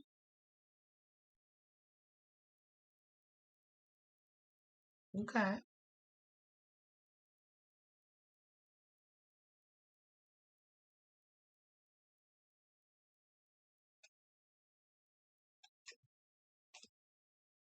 Okay. Anything else you can describe yourself? Like, who are you to my Capricorns?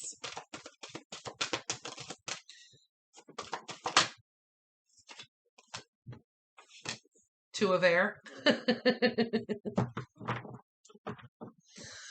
That can be someone that's pretending that there was never a problem, or could have been someone you were at a stalemate with in the past.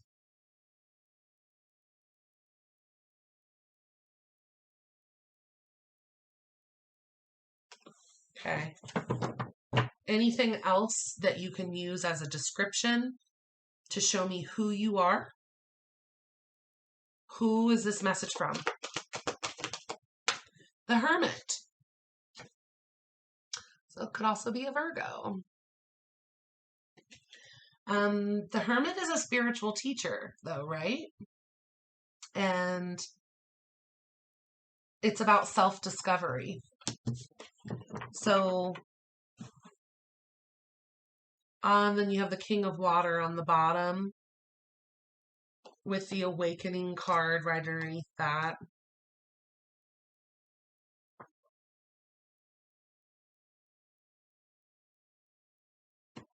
So this is for very few of you, but I just got the thought in my head, like you may have like kind of fought over a Queen of Air, or sorry, oh my God, I'm losing my mind. You may have kind of fought over a Queen of Fire with a King of Water energy in the past. Like, that's how you know this person, because you guys both went after the same Queen of Fire.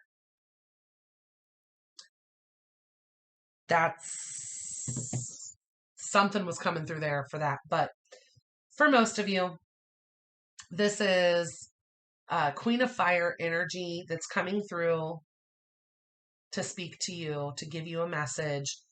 And they're trying to be this like hermit for you right now, this level of like helping you discover yourself. They have a lot of care for you, like spiritual teacher. So this could be an ancestor. It also could just be one of your guides. trying to really hone in on giving you a spiritual lesson right now. Okay, so what is the message that you have for Capricorn?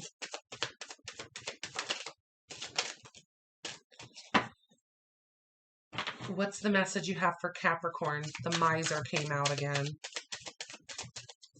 So have you been holding on? Have you been holding back? Have you been hoarding, whether it be goods or emotions or, what have you?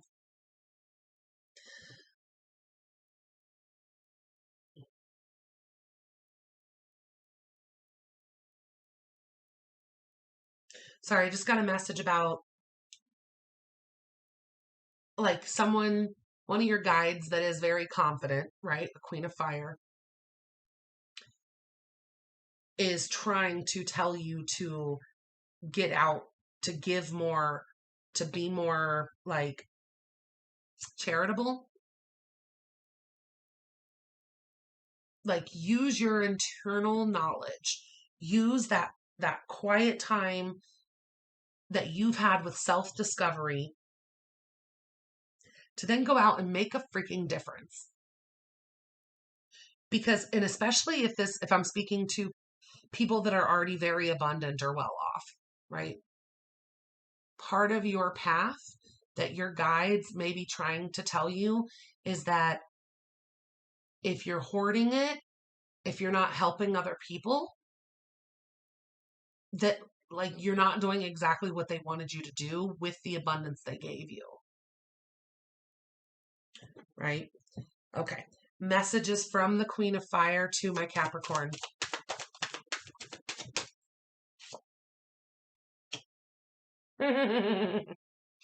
You got turning in the reverse.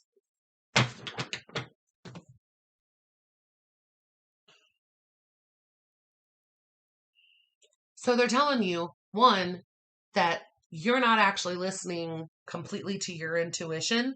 You're listening to your fears. And that's not an angelic energy now, is it? Right? When we listen to our fears, our worries, our greed, our, all of those lower vibrational essences, you're not listening to your guides at that point. So you haven't been turning in to listen to the guides with quiet meditation, but you have been hoarding, so to speak, and feeling left out and not giving appropriately or equally.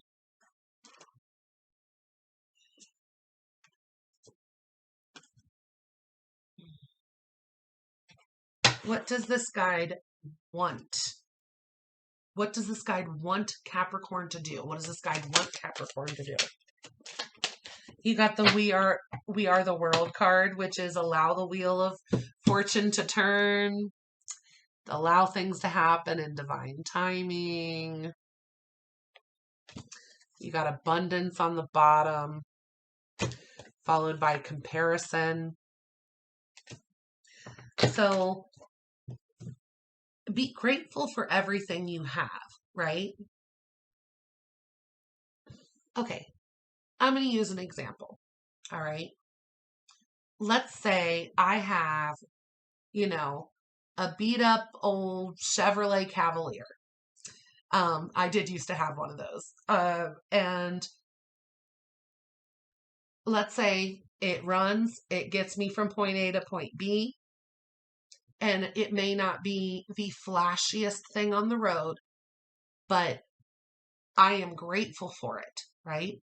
It's better than me having to walk 3 miles to a bus to take public transportation, right?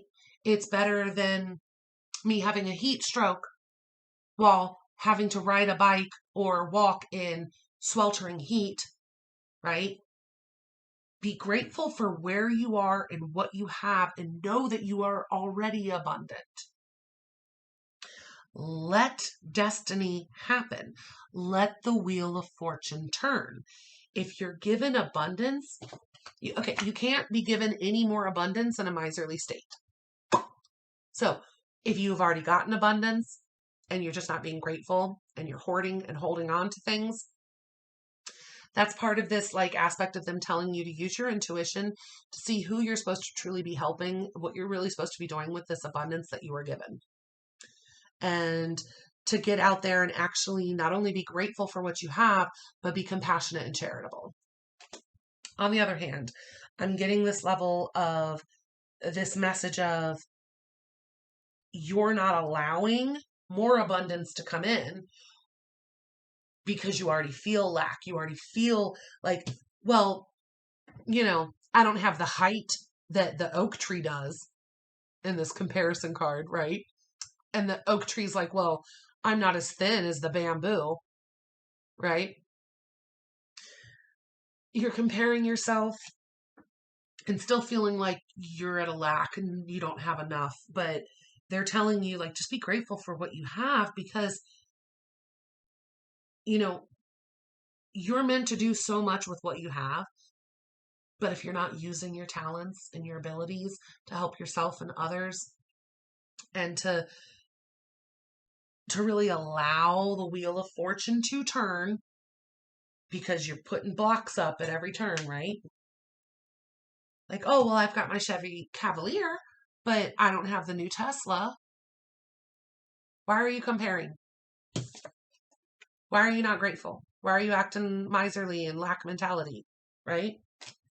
You're not going to let the wheel of fortune turn in that state. So, any other messages for Capricorn?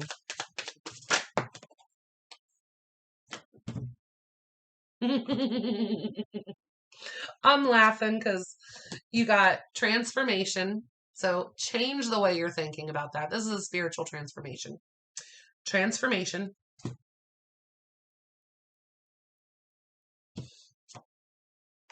I wanted to see which one they wanted me to take first, but you got sorrow in the reverse. So get out of that. This is that Nine of Swords energy, right? Like sleepless nights, up all night, bad dreams, anxiety. Get out of the sorrow. You're more blessed than you believe. You alive today? Do you have a roof over your head? Do you have food on your table or in your fridge? Do you have electricity? Do you have the internet? Right? Followed by laziness. I want you to look at this in comparison to the miser card. Oh, I already put it away. Anyway, scroll back a few minutes and you'll see the miser card. But look at the laziness card. It's kind of similar to how that miserly lady was holding on to all of her jewels, right? All mine, right? Can't give to anyone else. This person's also not giving their time. They're not necessarily doing exactly what the universe wanted them to do. Now, this can represent needing to take a break, treat yourself, right? I'm not getting that for you. I'm getting, you need to spiritually transform. You need to allow yourself a rebirth. You need to get out of the state of sorrow and sadness because you do have enough. You are enough. You have more than enough to take care of yourself and give to others. And you should be grateful, right?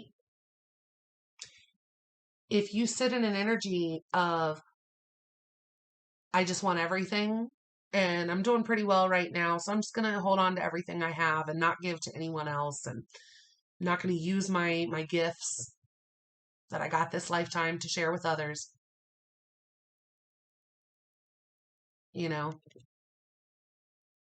That's going to create more of an issue for you.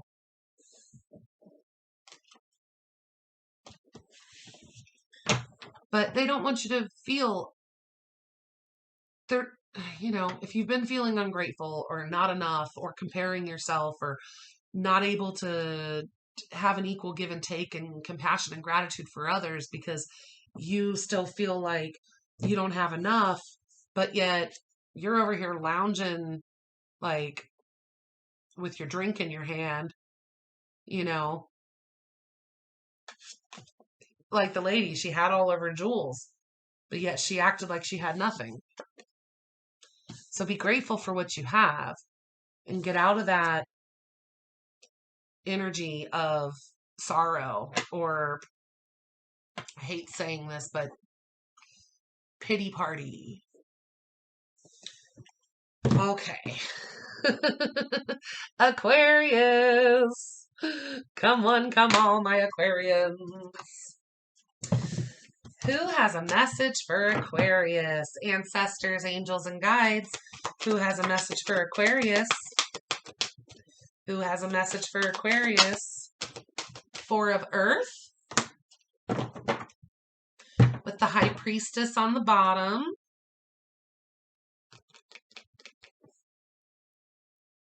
High Priestess is about listening to your intuition. Could also be a Pisces. Anything else to identify? Who is this person that has a message? Who is the entity that has a message for Aquarius? Seven of Earth to Nine of Earth on the bottom. So this could just potentially be one of your spiritual guides. And they're saying like, hey, these are some of the intuitive thoughts we've been trying to give you. Maybe it'll resonate more now coming through this channel, right? It could also be someone that you considered like a spiritual teacher, someone that you considered very intuitive and higher level thinking. This could also be someone that was a Pisces. This could be someone that you felt like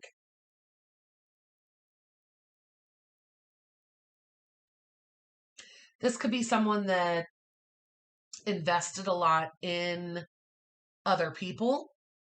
This could have been someone that was very charitable.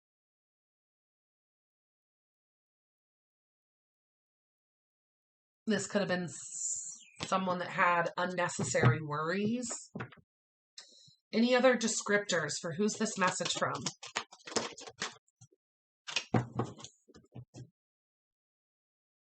You got the Unity and the High Priestess. You got Hierophant and High Priestess card out here. So this is probably one of your spirit guides. Yeah. So you have Archangel Haniel, Archangel Sandalphon, Archangel Jeremiel, which is like Jeremy, but you know.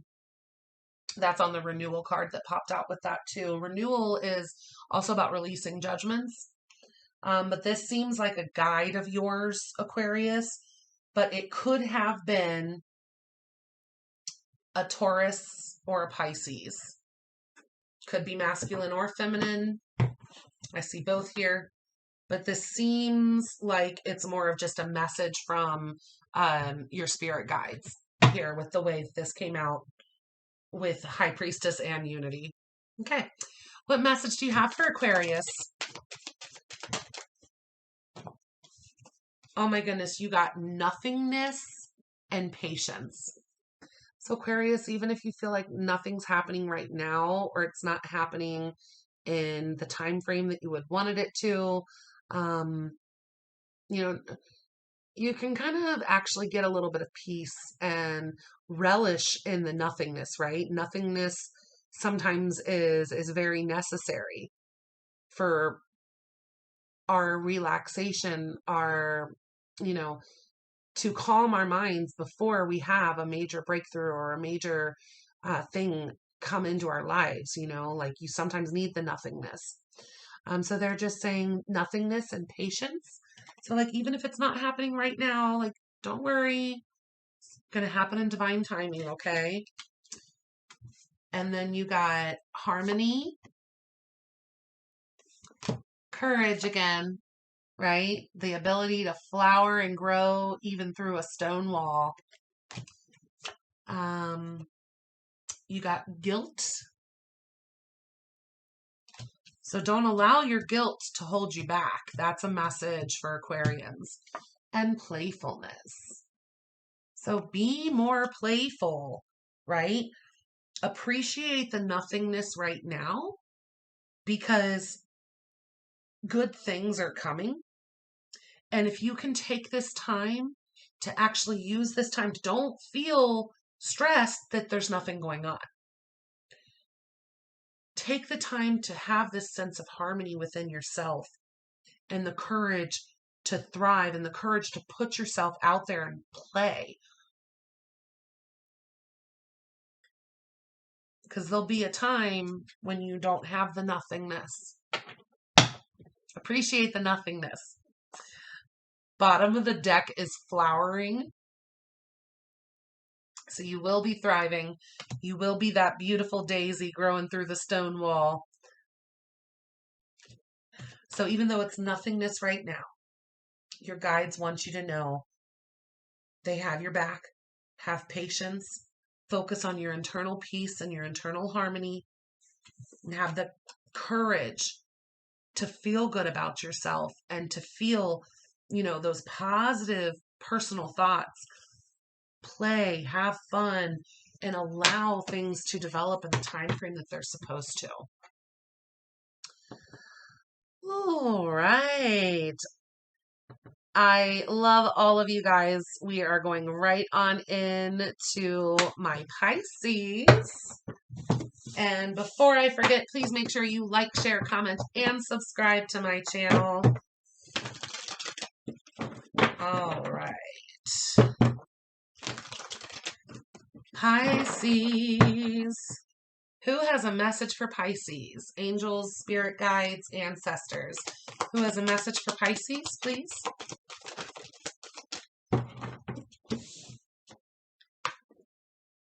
Wow, 2 major arcana. You got life experience, which is the Tower card, Archangel Chamuel, and you got the World card, which is Archangel Michael.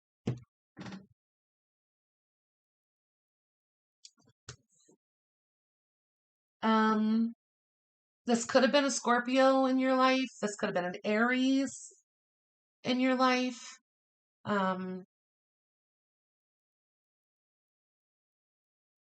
This could be your guides of Archangel Chamuel and Archangel Michael just being like, when things go wrong, it's for a reason. We were recorrecting the path. But with the World card with Archangel Michael, it's about closing cycles so new cycles can begin. And it's like, hey, Pisces, don't worry. We burned that shit down because it needed to so that we could start a new cycle so you could get out of that mess hole that, we'd gone towards. On the bottom of the deck, you got Awakening, which is another major arcana card. And that's Archangel Gabriel.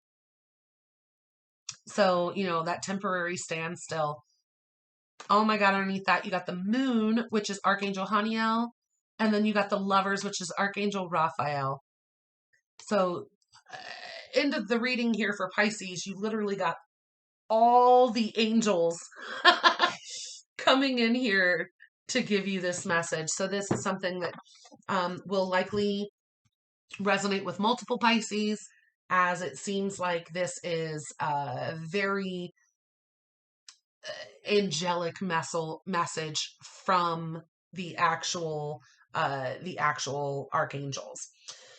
If we, like I said before, I mentioned a couple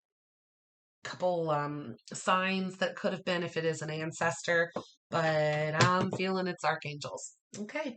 Archangels, what messages do you have for Pisces? What messages do you have for Pisces?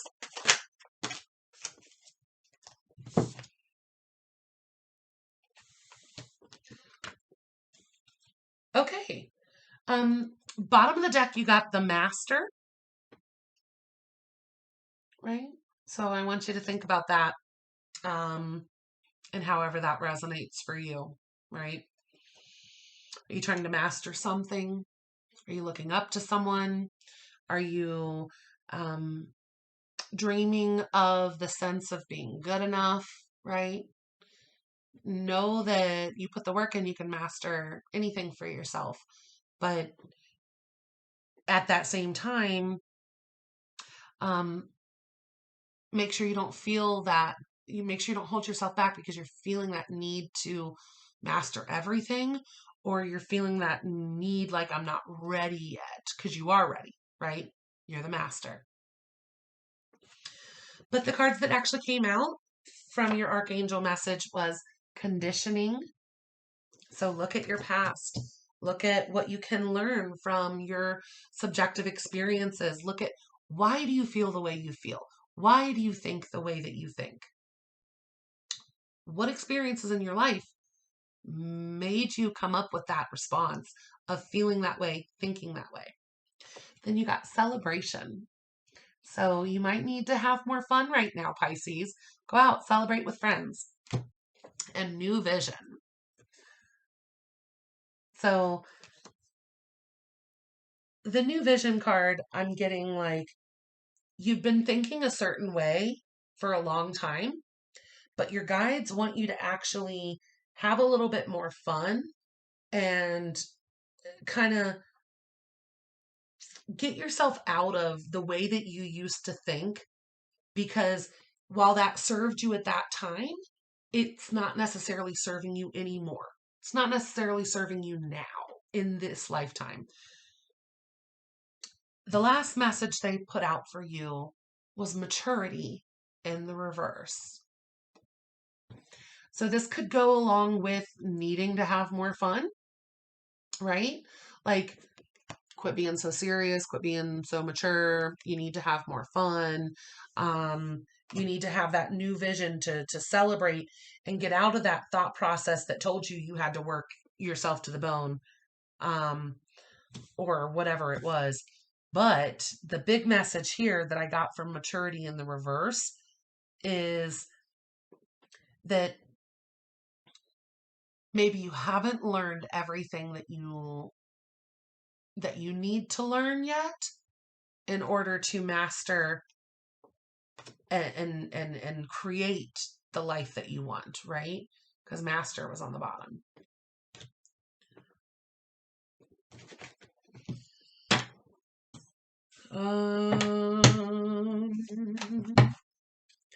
What conditioning needs to be dropped? Suppression. Okay. Some of you were taught to suppress your emotions. Some of you were taught to, not have fun, suppress your desires, and just do what you needed to do. And this is like, have that new vision that you can bring joy into your life, that you can do things that make you happy while also still, being successful and being the master of your own existence. I get this message for you all the time. It's on the bottom of the deck again, is the burden. I get this for you, Pisces, all the time. Your guides want you to stop taking on the burdens of other people. You were conditioned to believe you had to work your ass off, that you had to take on the burdens of other people, that you had to suppress your own desires and your own needs for somebody else, right? You can't celebrate and have a good time. You don't get all these life accomplishments. You're here to take care of other people and make sure they get what they deserve. No, boo-boo, you deserve, right? You deserve to be happy.